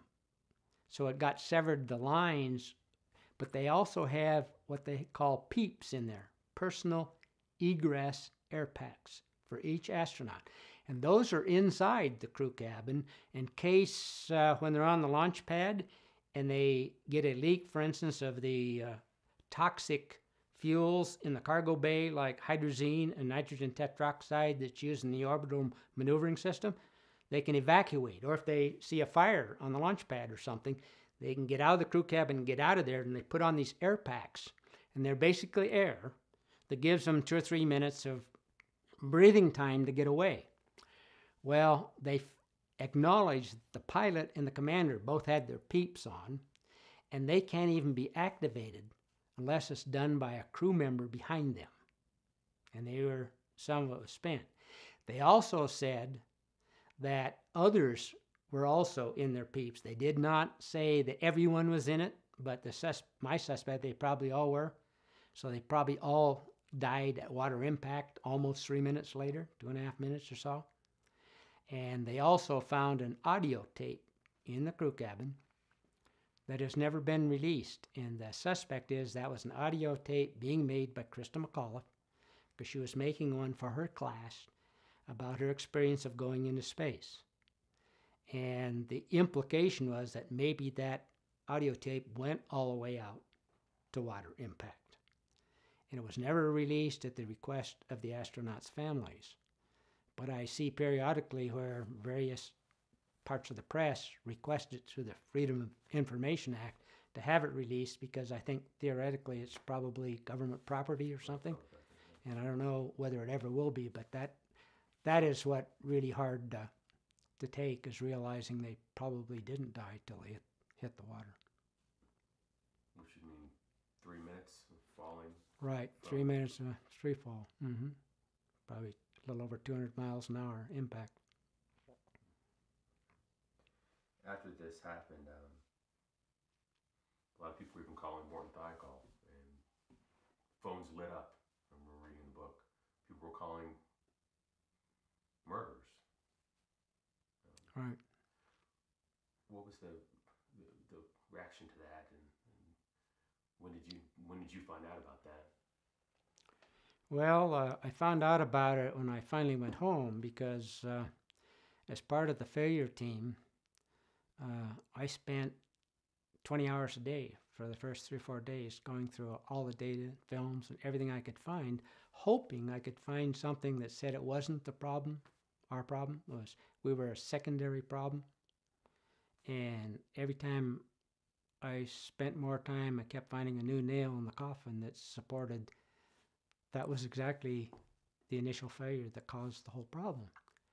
And I, in fact, finally put a presentation together for NASA as part of the failure team showing that this was the problem and it fits all of the telemetry data that was obtained from the orbiter. It filled all the film data on the launch pad and in flight, and here's what happened. That the only thing in question in my mind is that there is some other problem of a cryo leak or something that caused these low temperatures at that joint. And that's why that joint failed and the other 5 apparently worked. And that's why that one failed, and that's why the sound suppression system was frozen solid. But for the public. But the public didn't understand any of that. And when I presented that, it was obvious to me that they didn't want to hear it. There was nobody that refuted it, but there was nobody that supported it either. So I finally went home.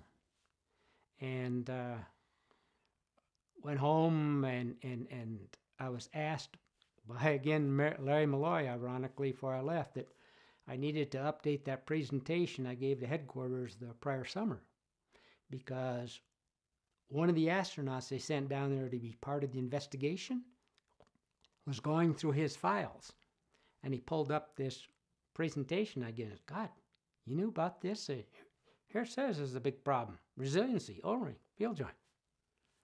And he said, well, you know, we formed a task force and we've learned a lot more, a lot smarter today and everything and all that. He said, you need to update all that. I said, okay. So I went home, did that. Told my wife I'm going to sleep all day Saturday, which I did. And Sunday I went skiing with my daughter and my son up there, Snow Basin over the hill. And when I came home, she says, Al, I got a phone call here that you have to leave tonight on the company jet and go to an emergency meeting of the Presidential Commission investigating the Challenger accident in Washington. And I said, really? What's that all about? She said, I don't know, but you have to be on that plane, they said. Well, I got on the plane that night and got in there at 4 or 5 in the morning, and what had happened was that a budget analyst for NASA headquarters had sent a memo to the New York Times that said, hey, these folks from Morton Thiokol were in here last summer saying they had some problem with this field joint and O-ring system. They wanted a bunch of money to fix it. Could this have had anything to do with the failure? Because NASA had not told the commission anything about what could have caused the failure. And immediately the commission members got inundated by the press, what they knew about this. It was rather embarrassing. So they called NASA and said, hey, we don't know anything about this.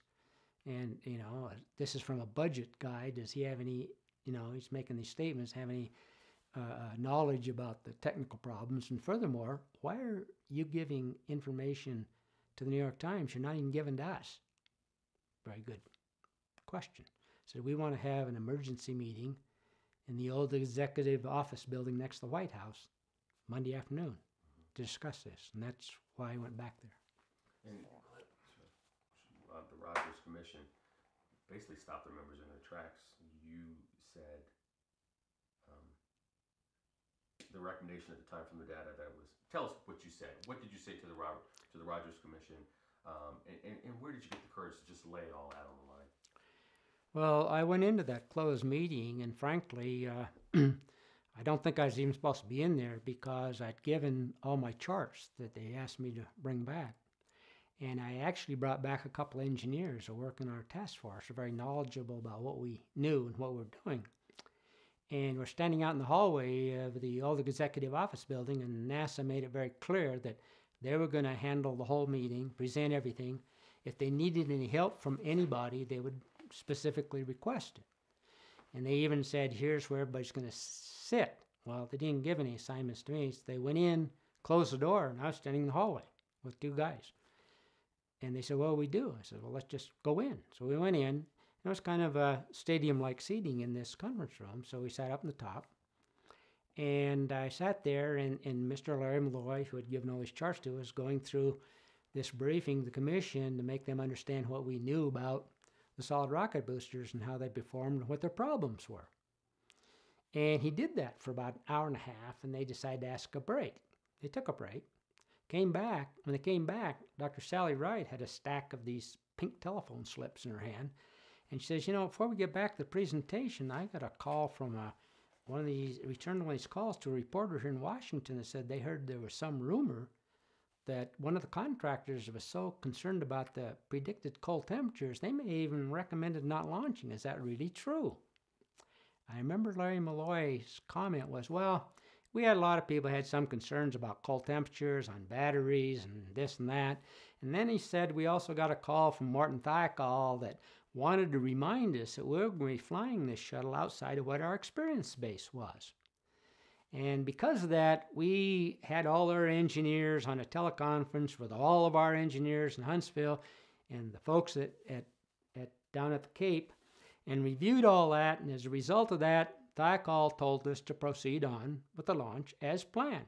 And they gave us a written document signed to that effect. They went back to his charts. And I sat up there kind of scratching my head and thought, well, I guess that's true, but that's about as deceiving as anything I ever heard.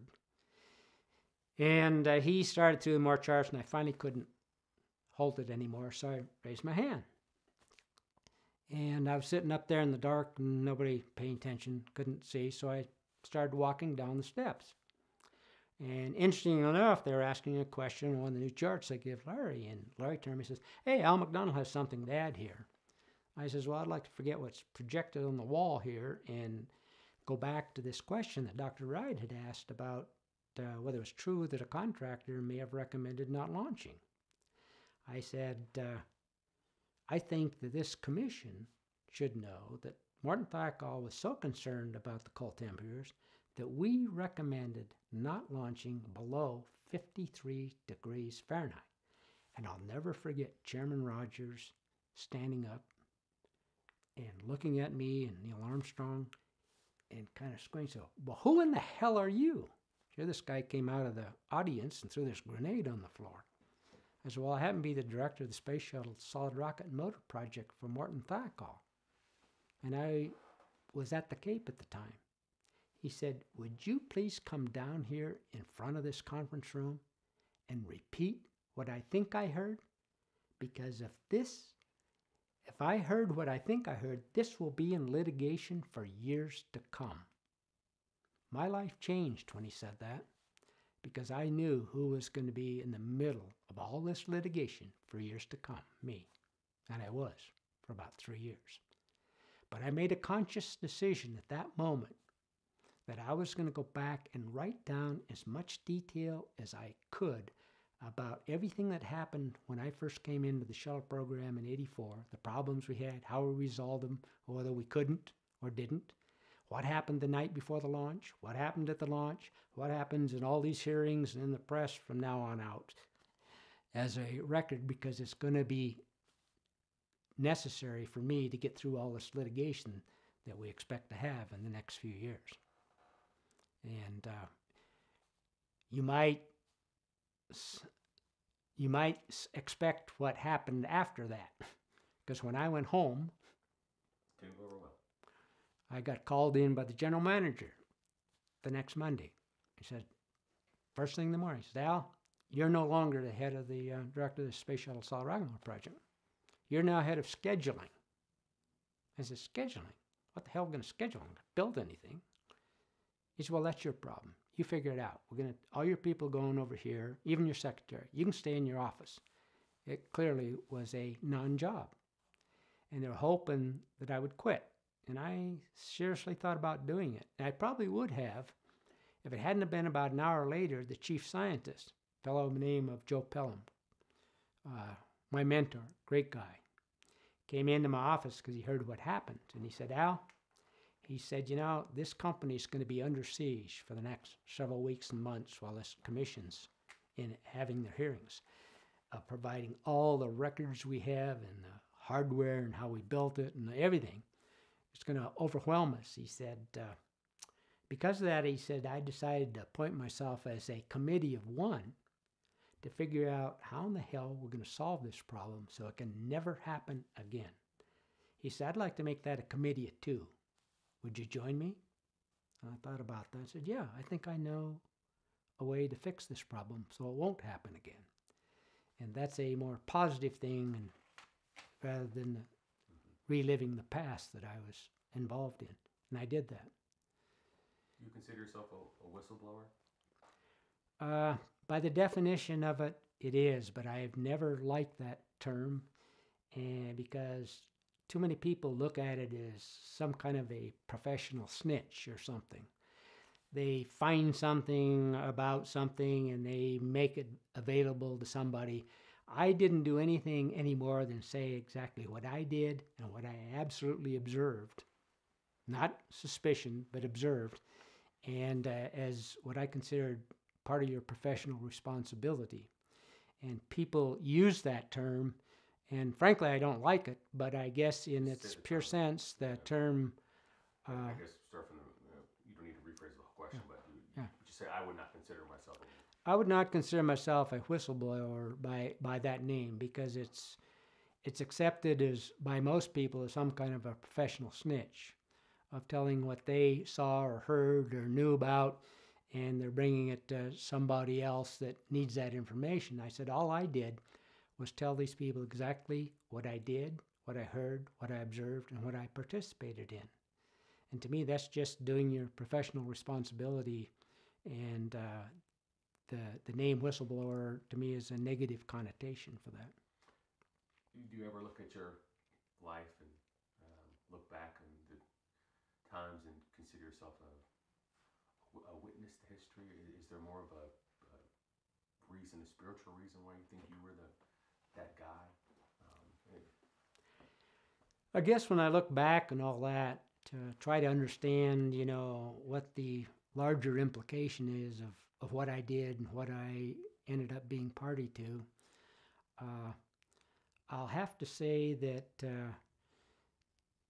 there was a horrible thing that happened that will leave a mark in my memory forever that I'll never forget. But I also felt good that I had the opportunity to go fix that problem so it would never happen again. And that was rather remarkable too, because once I got removed from my job, I was told I could not participate in the failure team anymore, couldn't have any contact with NASA anymore.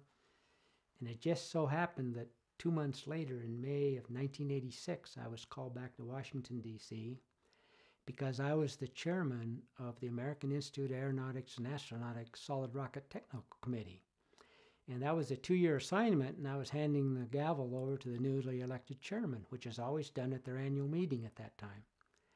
Well, in conjunction with that activity, the AIAA has an annual meeting, and they have a symposium. And the keynote address was going to be made by the Assistant Secretary of the Air Force, a fellow named Pete Ulrich. And what had happened after the Challenger accident, that in April of 1986, the Titan 34D, which was the only other vehicle capable of carrying these big, huge spy satellites other than the shuttle, blew up at Vandenberg, about 800 feet off the ground. And we were still in the Cold War, and that was the only vehicle to carry the spy satellites. And so he was speaking on what a great problem we have with no heavy lift capability. I thought, gee, I'll go in and listen to that. So I sat in the front row, And it so happened that he didn't show up, but he handed the baton to a General Don Katina, who was the head of the Air Force Space Command in Los Angeles. He also was a member of the Presidential Commission on the Challenger accident. So when he got all done, he came off and he saw me sitting in the front row. And he said, "Al, what the hell are you doing here, sitting, listening to all this rhetoric we're telling the public and the press about how we're going to crawl out from under this big mess we created for ourselves?" He said, "You ought to be spending all of your time figuring out why the shuttle failed the way it did." I said, "Well, I'm not doing that."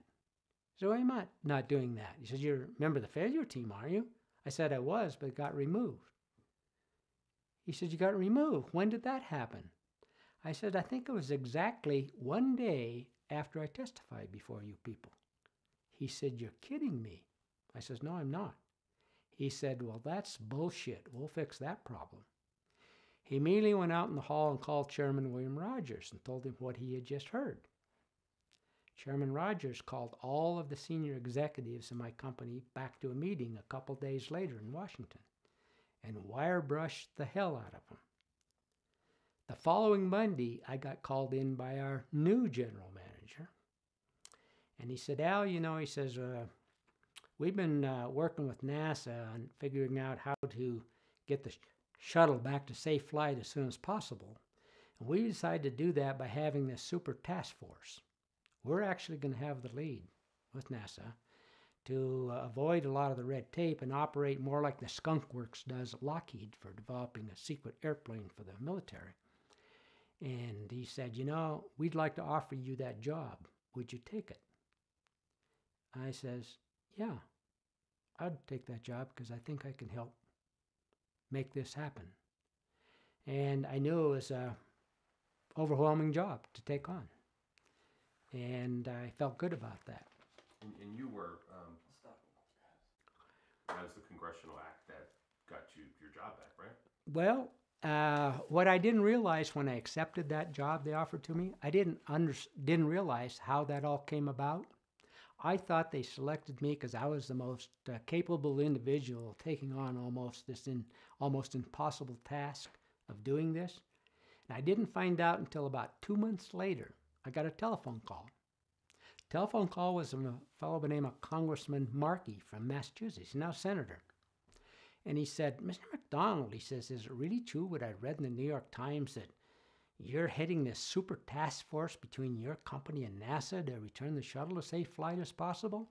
Or is that just some rhetoric your company's putting out for the media to make it appear as if you have some kind of a responsible job when all they got you doing is some scheduling or something like that?" Because that had leaked out to the press. And I says, "Well, I'm working 16 hours a day, 6 days a week. I really am doing that." I said, "Do you know something I don't know?" And he says, "I'm sure you're aware of House Joint Resolution 634, aren't you?" "I've never heard of it. What the hell's that?" He said, "Well, that is a resolution I introduced into the House, passed by the full House, and also passed by the full Senate on your behalf to restore you to your job." I says, "Really?" He says, "Yeah." He said, "Would you like to have a copy of that?" I said, "Yeah, I'd kind of like to have a copy of that." He said, "Well, I'll send you a copy of that along with a letter I sent to your CEO in Chicago on your behalf." And he says, "In fact, I'll talk to my colleagues in the Senate, namely Eagleton and Gore, and I'll have them send you a letter that they sent to the NASA administrator on your behalf." And I got that all in the mail a few days later, and what it basically said was that if the company didn't reinstate me to a job equivalent to the one I had before I testified before the Presidential Commission, they would not only cancel the existing shuttle contract they had, but they would ban the company from ever having any NASA contract of any nature in the future. Not a small amount of leverage. But as I said in my book, that was bittersweet information for me at the time because I thought I had been selected to do this job because I was the most capable individual of doing this near impossible task. But I really realized that they didn't have a choice. There were lots of lawsuits at the time. One of your employees, engineer Roger Beaujolais. was too very much against the launch in 28th, and he ended up having a hard time, took medical leave, and sued the company. It was different than what happened to you. Well, Roger Bosley was on my redesign team, and he's a very important part of that team when we first started the activity to redesign it. I was very disappointed when he came in one day and told me that he was actually diagnosed with post-traumatic stress syndrome, and that he couldn't concentrate. He was very upset over this accident. He couldn't get over it, and he really needed some time off. And I told him, yeah, Roger, you ought to take a little bit of time off. And he did, but then he decided to ask for an extended leave of absence because of this problem. And about 6 months later, he called me and told me that he had decided to sue the company for a little over $2 billion, with a B, and that this had bothered him so much, and that he wouldn't let me know that. And I told him, I said, Roger, that's stupid. Don't do that. You won't get anything. No judge or any jury is going to give you $2 billion for what happened to you relative to these astronauts. No, that's ridiculous. In fact, I told him, I said, if you'll withdraw your lawsuit, because I knew we had all these lawsuits from the astronauts' families, I said, I will be willing to go to the CEO and ask him to write you a check for $1 million. And I think I have a good chance he might do that, because it costs us that much in lawyers' fees. And he says, no, it's a principle thing, Al. He says, this should have never occurred, and we can't let it happen. We lost a multi-billion-dollar vehicle, and it's not out of whack as far as what I'm asking for. And I said, well, it is. It's ridiculous. He said, no, my lawyer told me that this is a precedent-setting law case, and he's willing to take it totally on a commission, and so I don't have to pay anything. I said, well, you're not going to get anything. And he and his lawyer appeared that next morning on Good Morning America. I remember watching them, because back in 1986, there weren't very many billion-dollar lawsuits floating around. And I sat there and I said, called Roger. I said, Roger, this guy is going to now own you, this lawyer. You're going to be like a marionette. He's going to pull all the strings. He's going to tell you to say what he wants you to say in public and anywhere else. And you're going to lose credibility as an engineer if you stay involved. And he did. He stayed involved. And it wasn't until years later that his case finally came, and I actually testified against him as to why that's a ridiculous lawsuit. And it got thrown out. Never did get to court. Hollywood came to you looking to sell your story, and you refused. Why? Yes. Well, they came the first year after the accident, kind of on the first anniversary, in that time frame. And they had followed what had happened, and they wanted to make a movie basically that was focused on Roger and I. Here, two guys, both tried to stop this launch. Both were concerned about the very problem that caused its failure. 1 year later, one of them was off redesigning it, trying to fix it so it'd never fail again, and the other was off in the opposite direction, suing the very company that he left of the guy that's trying to fix it. A real dichotomy in human relations and thought.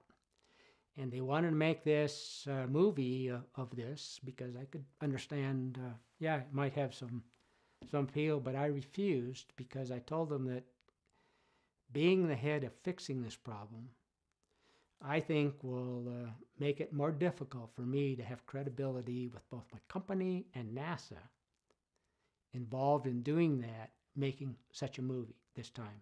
And I just won't do it. Talking about the redesign of the solid rocket boosters that were eventually that you were put in charge of, I mean, that must have been an incredible amount of pressure to be under. It was an incredible amount of pressure, and as I mentioned in my book, I don't think I would have survived all that if it hadn't been that one of the members of my team was an astronaut. They brought up from Johnson to spend 2.5 years as part of my team. A fellow named Hoot Gibson became the best pilot in the world. He was on the face of Smithsonian a couple of years ago. And he became my greatest supporter. And when an astronaut gets up and says he supports something, or it's his recommendation that we do this or that, everybody listens. And without exception, he supported all the controversy that we got into about ways to approach the redesign, the ways to test it, the ways to analyze it. That we had great controversy from both NASA, they brought in the Air Force and all our competitors to review some of this, and we had the National Research Council appointed as a recommendation of the Presidential Commission out of the National Academy of Sciences, National Academy of Engineering, to provide oversight every month. And NASA appointed their own oversight committee from all the agencies within NASA that I had to report to. And there was a lot of disagreement in some of these things. But the astronaut supported me, and as difficult as it was, you never know you can never make anything 100% safe. You know, all you difficult to make that decision, is it safe enough now to proceed? And I used to get that question from the press all the time. Well, how do you know it's now safe enough when the last time you ran this test and it was okay, it wasn't? And I finally told them that it'll be safe enough when I feel comfortable that I would sit in the back seat and fly it myself with one of these.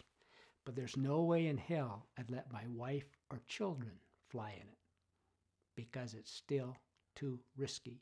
They don't understand those risks. But in the space program, you have to.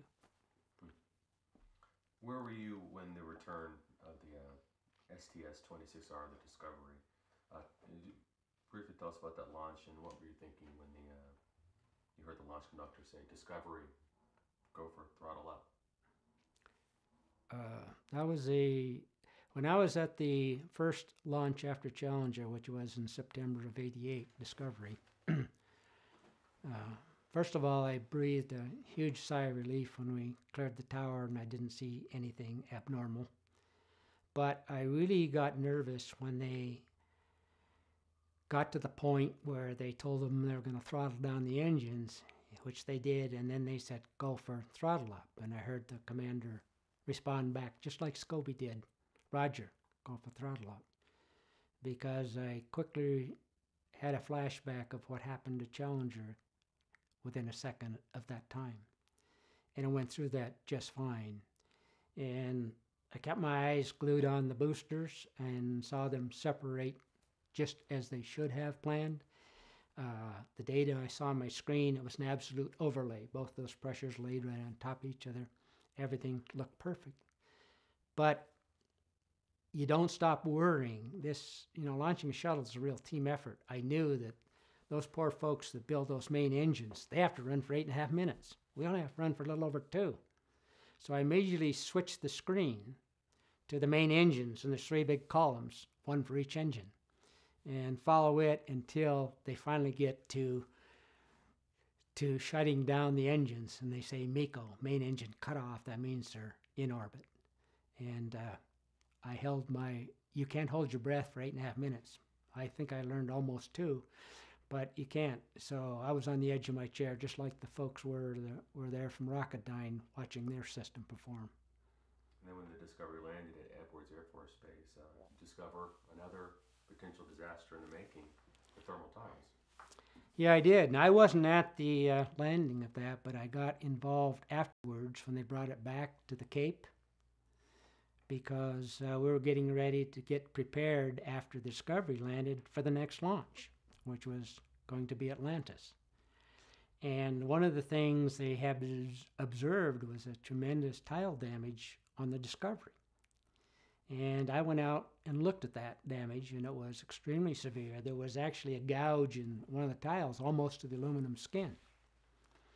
And the folks at NASA and Rockwell concluded that that was due to a debris impact on the way up from a piece of cork that came off of the redesigned solid rocket motors.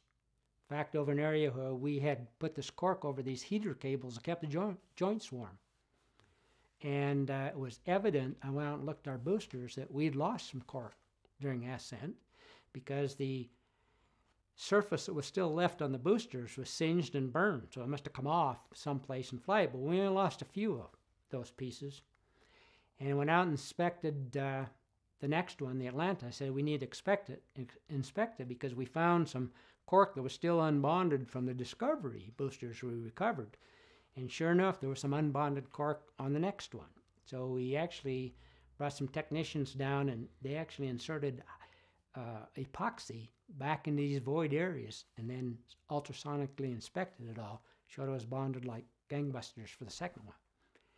And I didn't agree with NASA that it was the cork that caused the problem, because I looked at the orbiter itself, and it had impacts over 400 places, an inch deep or more. I said, we lost 3 or 4 pieces of cork. Obviously couldn't have caused all those problems. And whatever caused the other problems, maybe just a bigger hunk of whatever it was, caused the major problem. And they says, no, according to their analysis, it would take a piece of cork about that size and density and weight, but they couldn't tell exactly when it came off. So they assumed it came off in the very worst time frame during the trajectory. It could come off to cause the highest debris impact velocity. And they did that, and that matched pretty well their profile. But they admitted that where it came off of the booster, it normally couldn't hit the orbiter because it's too far away, unless it came off instead of tumbled like you would expect it would, because this cork was like foot long, couple inches wide, 1/4 inch thick, that it flew like a frisbee. It actually got lift and went over there. Or there's so much pressure underneath it from the unbonded air trap there that during aerodynamic heating, it heated it up so it got a higher pressure that blew it off like popcorn, or it deflected off a ring and went across. And I said, none of those are very likely. In fact, almost impossible, I said, because I was worried about the unbonds when we found them. So I said, we actually took some cork and pressurized it from underneath, and it took over 60 pounds per square inch to do that. That's 3 times more than the maximum pressure you could ever get from heating it from outside. So that's a factor of 3. That didn't cause it. So we had a agreement to disagree, but everyone felt comfortable that if it was a problem from the solid rocket motor, we'd solved it. And the next flight, we came back with the boosters pristine, but the orbiter was in far worse damage. And it would turn out to be really foreshadowing to the Columbia disaster. Yes, it was. In 2003. Yes, it was. And the second flight after Challenger was, I guess, was almost as difficult for me as the first flight after Challenger. And the reason is that my very good friend, Hoot Gibson, was the commander of that flight. And he had asked me when he was on my redesign team if I was going to stay on Challenger launch control after we got back into flight. And I said, yeah, but after the first one, I'm going to give that hot seat to somebody else. And he says, no, you're not. You're going to be there on the second flight because I'm going to be there. And I said, okay, I'll be there. And I agreed to be there for the first 3 flights after Challenger because they're all heavily instrumented. And he then asked me, he said, Al, he said, you ever seen an orbiter land? I said, no, I've seen a lot of launches. I've been down here. He said, well, you're going to be at my landing out of Edwards, because he was carrying this big super secret spy satellite back in. And I'll never forget going to his launch, because I was in the Launch Control Center, and when he was launched, the solid rocket boosters performed just perfectly and fine, and then they separated. And about 10 or 12 seconds after that, when I switched over to the main engine column, I noticed that one of these columns went totally red, which meant potential Crit 1 failure. And I was amazed that the Capcom, talking to Hoot, said, do you see on the screen what we see, that you have a potential Crit 1 failure, that you have exceeded the red line on one of the turbo pumps for temperature? And he said, yeah, I see it. He said, well, we got to make a decision in the next few seconds whether to abort across the ocean or abort to orbit, on the assumption that it's not good data.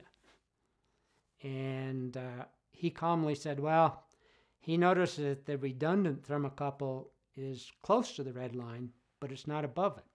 You think that one's more correct, so let's go to orbit. He made it to orbit, but I'll tell you, that was a sweaty 6 minutes. And then I went down and watched him land. And he asked my whole family to come down, watch him land with his family. And I remember my daughter was going to school at, my middle daughter, Laura, at Loyola Marymount in Los Angeles. My oldest daughter was going to school at Boston College, and she couldn't make it, but we went and picked up my middle daughter and my youngest daughter, Megan. She was only about 6 years old. She flew down in the company plane with us, and we picked them up, went out to Edwards. And I was with Hoot's mom. So happened his wife couldn't be there because she was in training for one of the subsequent launches. His wife was an astronaut, Rhea Snedden. She was a medical doctor, kept her name. And I'd never seen a orbiter land before, so just before it lands, you go outside and you can just see this speck coming kind of from the northwest in the air, and a double crack, a sonic boom about knocks you down. And he landed, and I waited to thank him for inviting my whole family, my wife and my children, and they finally come in and said, well, there's apparently some issues in the mission or something that they're going to be in briefing for some time, so we went home. It wasn't until after I got home and I got a report that our boosters were recovered and they were in pristine condition, we didn't lose anything. I read that they said there was some severe damage to the orbiter from debris impacts. I knew we didn't cause it. And I didn't realize how bad it was, frankly, at that time until I read the Columbia Accident Investigation Board's report after that failure. And Admiral Guyman in the front of the report said, you know, the shuttle program should have been shut down after the first 2 launches after Challenger, because they had the worst debris impact damage of any shuttle prior to that time. In fact, he said the second one should have never made it back. It should have been the first Columbia, the Atlantis. He said Hook Gibson's flight was impacted by debris within 2 seconds of Columbia. It knocked a tile totally off of the underbelly. And I tell students about this, you know, this was miraculous when you think about it, because there's over 30,000 of these tiles. They're all with a different serial number. They're all a little different. There's one tile, and it sits right below the L-band navigation antenna, and because that's such a critical area, they bond the tile on an aluminum block that's a little over an inch thick for added heat sink, and put it up in there. That's the one that got hit, knocked off, and it melted out, that thick aluminum block. If it would have hit any other place around there, he'd have been the first Columbia. Last question for you. Yes. With Columbia, I mean, do you feel like NASA fell back into the same old routine? Schedule pressure, not laser focused on well-known problems, tiles getting damaged? Unfortunately, they did. And unfortunately, on the Columbia launch, all the lessons that were learned from Challenger were forgotten. And it's one of the problems you face when you're dealing with a system that runs for decades. You lose a lot of the people that recognize and have their antennas up because they've seen these things, and there are a whole new group of people that aren't even aware of those. And organizations get some lifeblood stuck into them and invigorated after a failure, and they become very attentive. That happened right after Challenger. They did a great job, NASA did, of changing a lot of things for the better.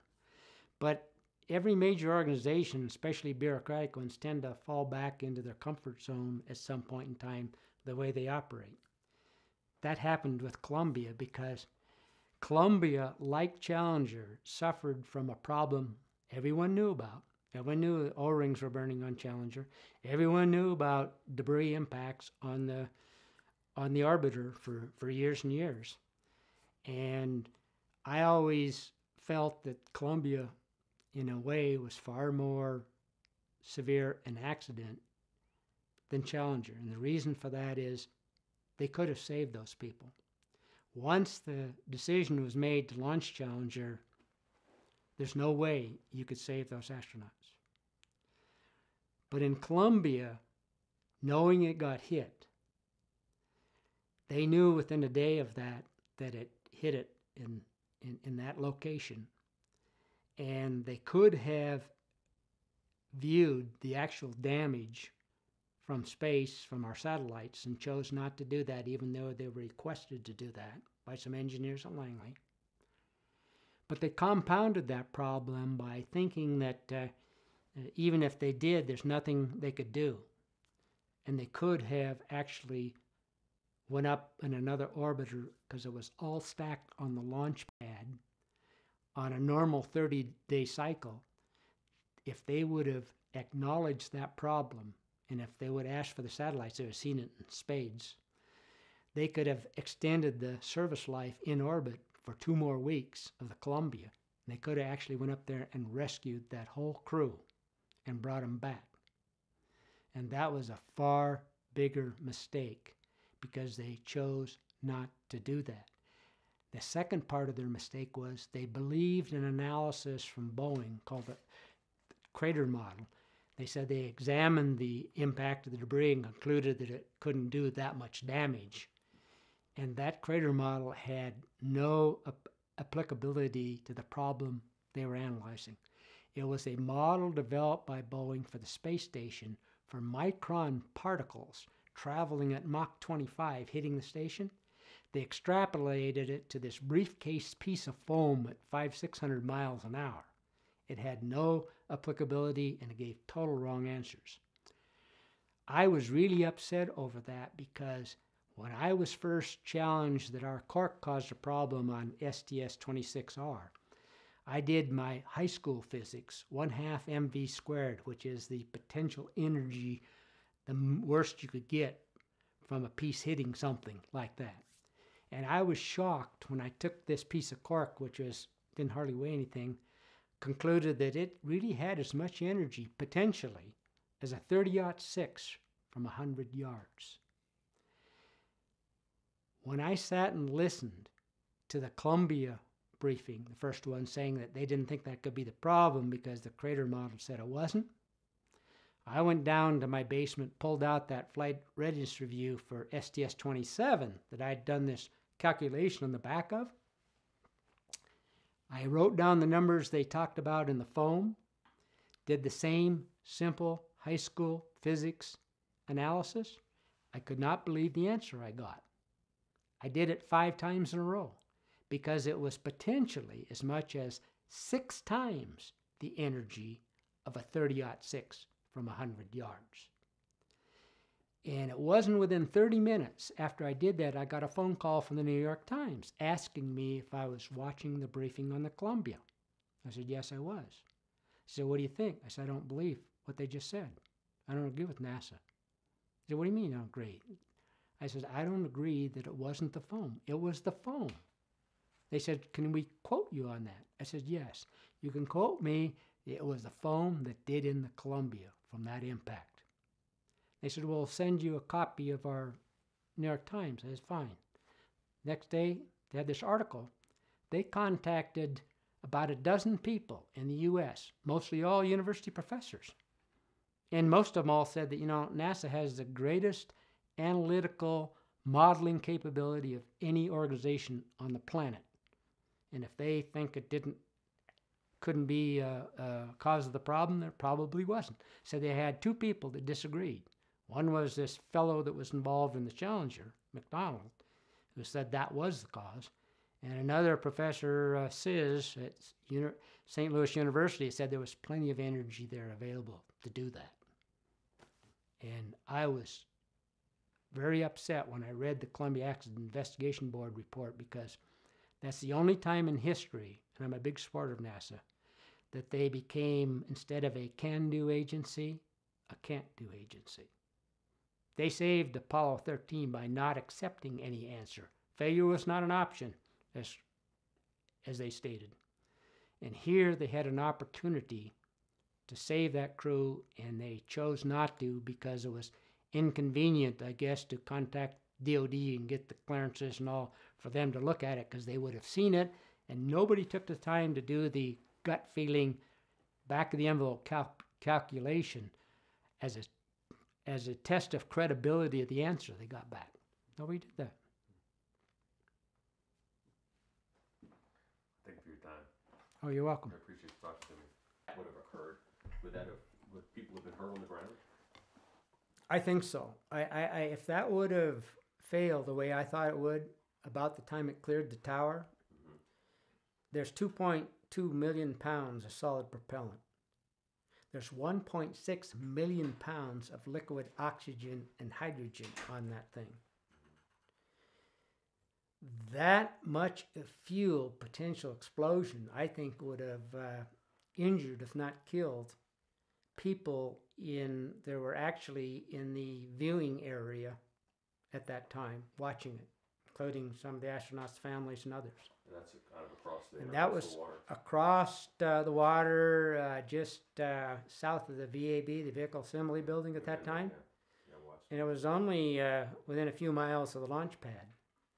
That much explosive force, it could have really done some serious damage. In fact, because of that, when they recognized that, for the next launch, Discovery, 2.5 years later, they moved the viewing site another 3 or 4 miles to the west, northwest, looking across there. So it was close to 7 miles away, because they realized that the potential there could have really caused some loss of lives. Yeah.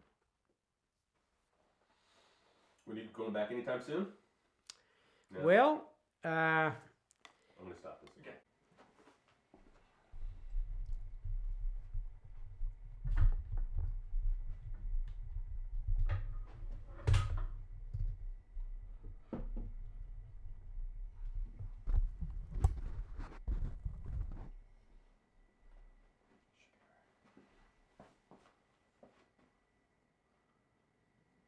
Okay. Okay. And yeah, you're ready to go. You know how that one looks. You're welcome to move it around. Kind of want a dramatic. Right. Yeah. Yeah, I think you're good. The 1 minute point in our countdown. Can you turn it up a little bit? T-minus 1 minute and counting. Sound suppression water system now armed. The hydrogen burn igniters have been armed. These igniters will be fired at T-minus 10 seconds to burn off any residual hydrogen gas. T-minus 45 seconds and counting. The solid rocket booster flight instrumentation recorders have gone into the record mode. Coming up on the 32nd point in our countdown. That's when they go on internal power primarily. Auto sequence start. The SRB hydraulic power units have started. Well, at the time of the launch, it was around 36 to 38 degrees, because they had delayed it to the end of the launch window by taking care of the ice problems. But at the start of the launch window, it was in the high 20s. 8, 7, 6. We have main engine start. 4, 3, 2, 1, and liftoff. Now in the flight itself, you couldn't see that leak that occurred right at the ignition before it cleared the tower. And I really thought that we had dodged a bullet and everything was okay, because there's no evidence you can see from the flight film of anything wrong with the flight.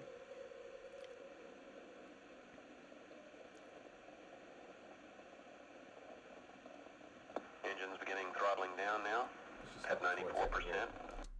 Point to me, where are the O-rings? Just for those who don't know. Okay, the O-rings, is hard to see in this picture from there, but they're at these rings just above this one here, which is attachment below there. There's actually 4 segments on each booster, so there's 3 O-ring joints, field joints, and they're essentially stacked up almost like beer cans on the launch pad, because they're so large, and that's where those O-rings are. There's about one there and another one right there. And at this point in the launch, there had already been a major failure. At this time in the launch, there had been a major failure that nobody really knew, and it actually healed itself, which nobody really knew until after the accident. But it had experienced a bypass of hot gas past both O-rings at the time of ignition, like 0.6 of a second, and it healed itself within 2 seconds. So from this film that everybody's watching, there's no evidence of anything was really wrong at all. Okay, start back up. Oops.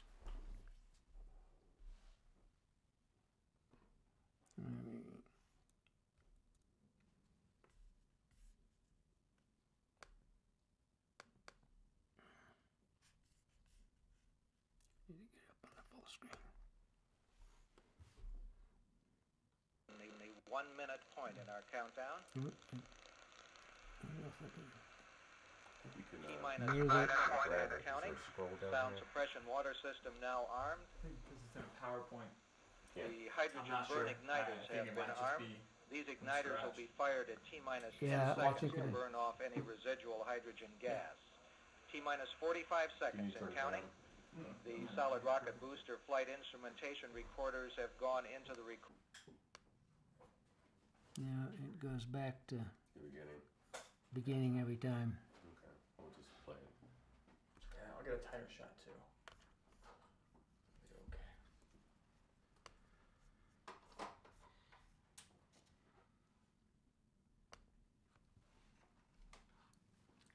the 1 minute point in our countdown. We certainly appreciate your T-minus patience. 5 minutes Yeah, and sure. counting. Saying Sound Yeah, suppression yeah, water yeah. system now armed. We really do appreciate it. Well, it was The a hydrogen burn igniters major have event, been and there's armed. some powerful These lessons igniters will learned be that fired at we don't want to T-minus keep 10 seconds relearning. to burn And off any residual hydrogen gas. T-minus 45 seconds and counting. The solid rocket booster flight instrumentation recorders have gone into the record mode. Coming up on the 30-second point in our countdown. T-minus 30 seconds, and we've had a go for auto sequence start. The SRB hydraulic power units have started. T-minus 21 seconds, and the solid rocket booster engine gimbal now underway. T-minus 15 seconds. they actually start up these three main engines before they ignite the solid rocket boosters. It actually pushes the whole stack over the top of the solid rocket boosters about 2 feet before it springs back to vertical, and they light the boosters. And from this film, you can't see any evidence of anything wrong with the flight at any time Challenger. until it actually came apart. Roll program confirmed. Challenger now heading downrange.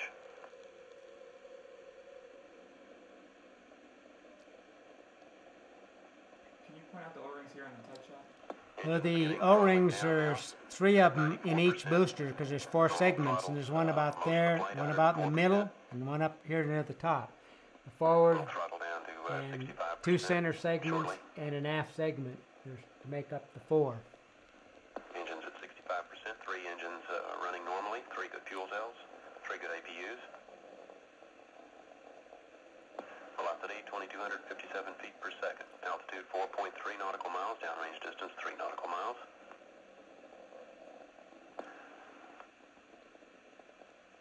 Engines throttling up. 3 engines now at 104%. Challenger, go at throttle up. Challenger, go at throttle up.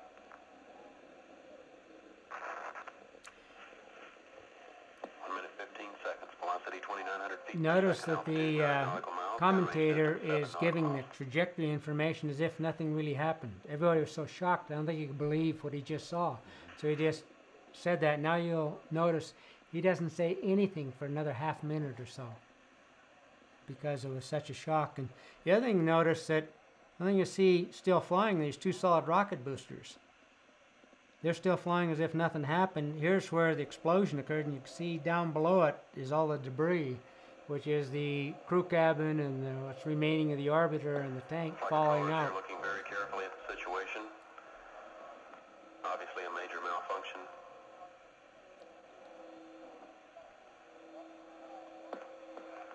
We have no downlink.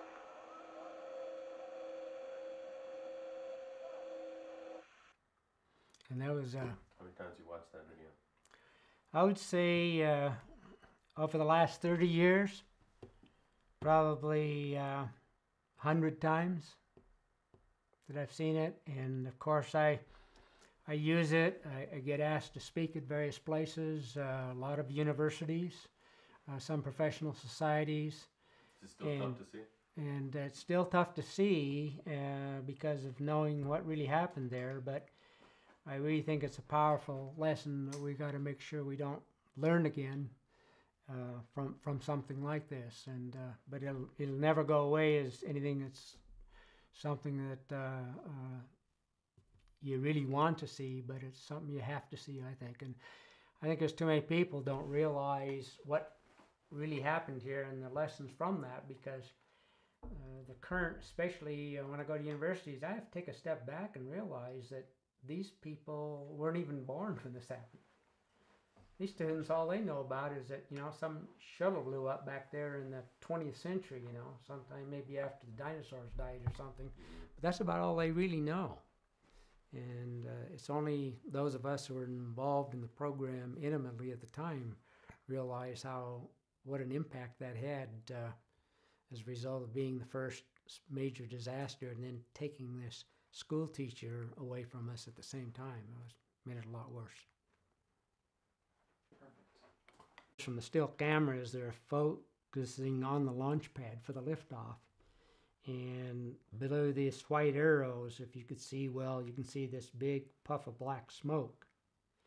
And in both of these, and it's coming out of this joint right here and going up the vehicle, side of the vehicle. And that's where the leak occurred, in that particular joint, which connects the aft segment to one of these center segments at that point. And what was amazing is that there's no evidence of that black smoke coming out a second half later, within 2 seconds. It's totally gone. And that was the time at which this in situ seal was formed by the aluminum oxide from the solid propellant exhaust gas hitting that cold joint and essentially sealing it up right where it burned the O-rings in that very area. And it stayed sealed for almost a minute later.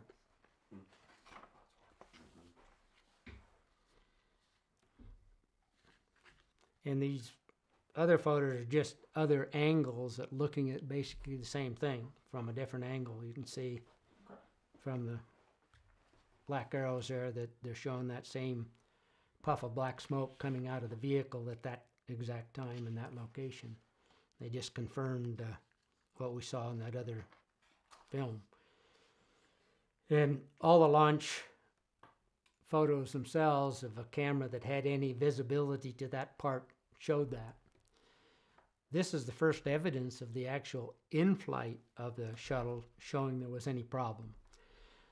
This one here is at 59 seconds into the flight, and if you could see very well at the bottom of that white arrow, there's a hot spot there which really indicates the flame just broke through in that area. And within 1 second later, this fully developed plume, between this time of 59 seconds and 60 seconds, and within 1 second, you can see a fully developed rocket plume coming out of that joint. And as part of Murphy's Law, and the part of Murphy's Law that I like the best is if something wrong can happen, it will, and at the most inopportune time.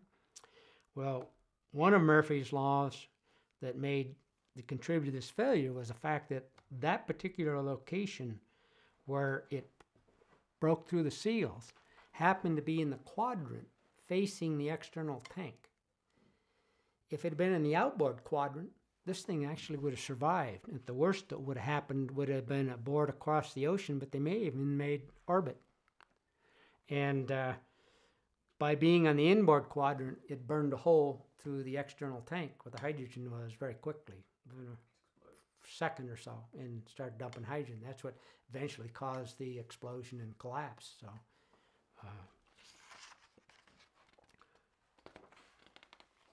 And some of these others are just basically other views showing that happening.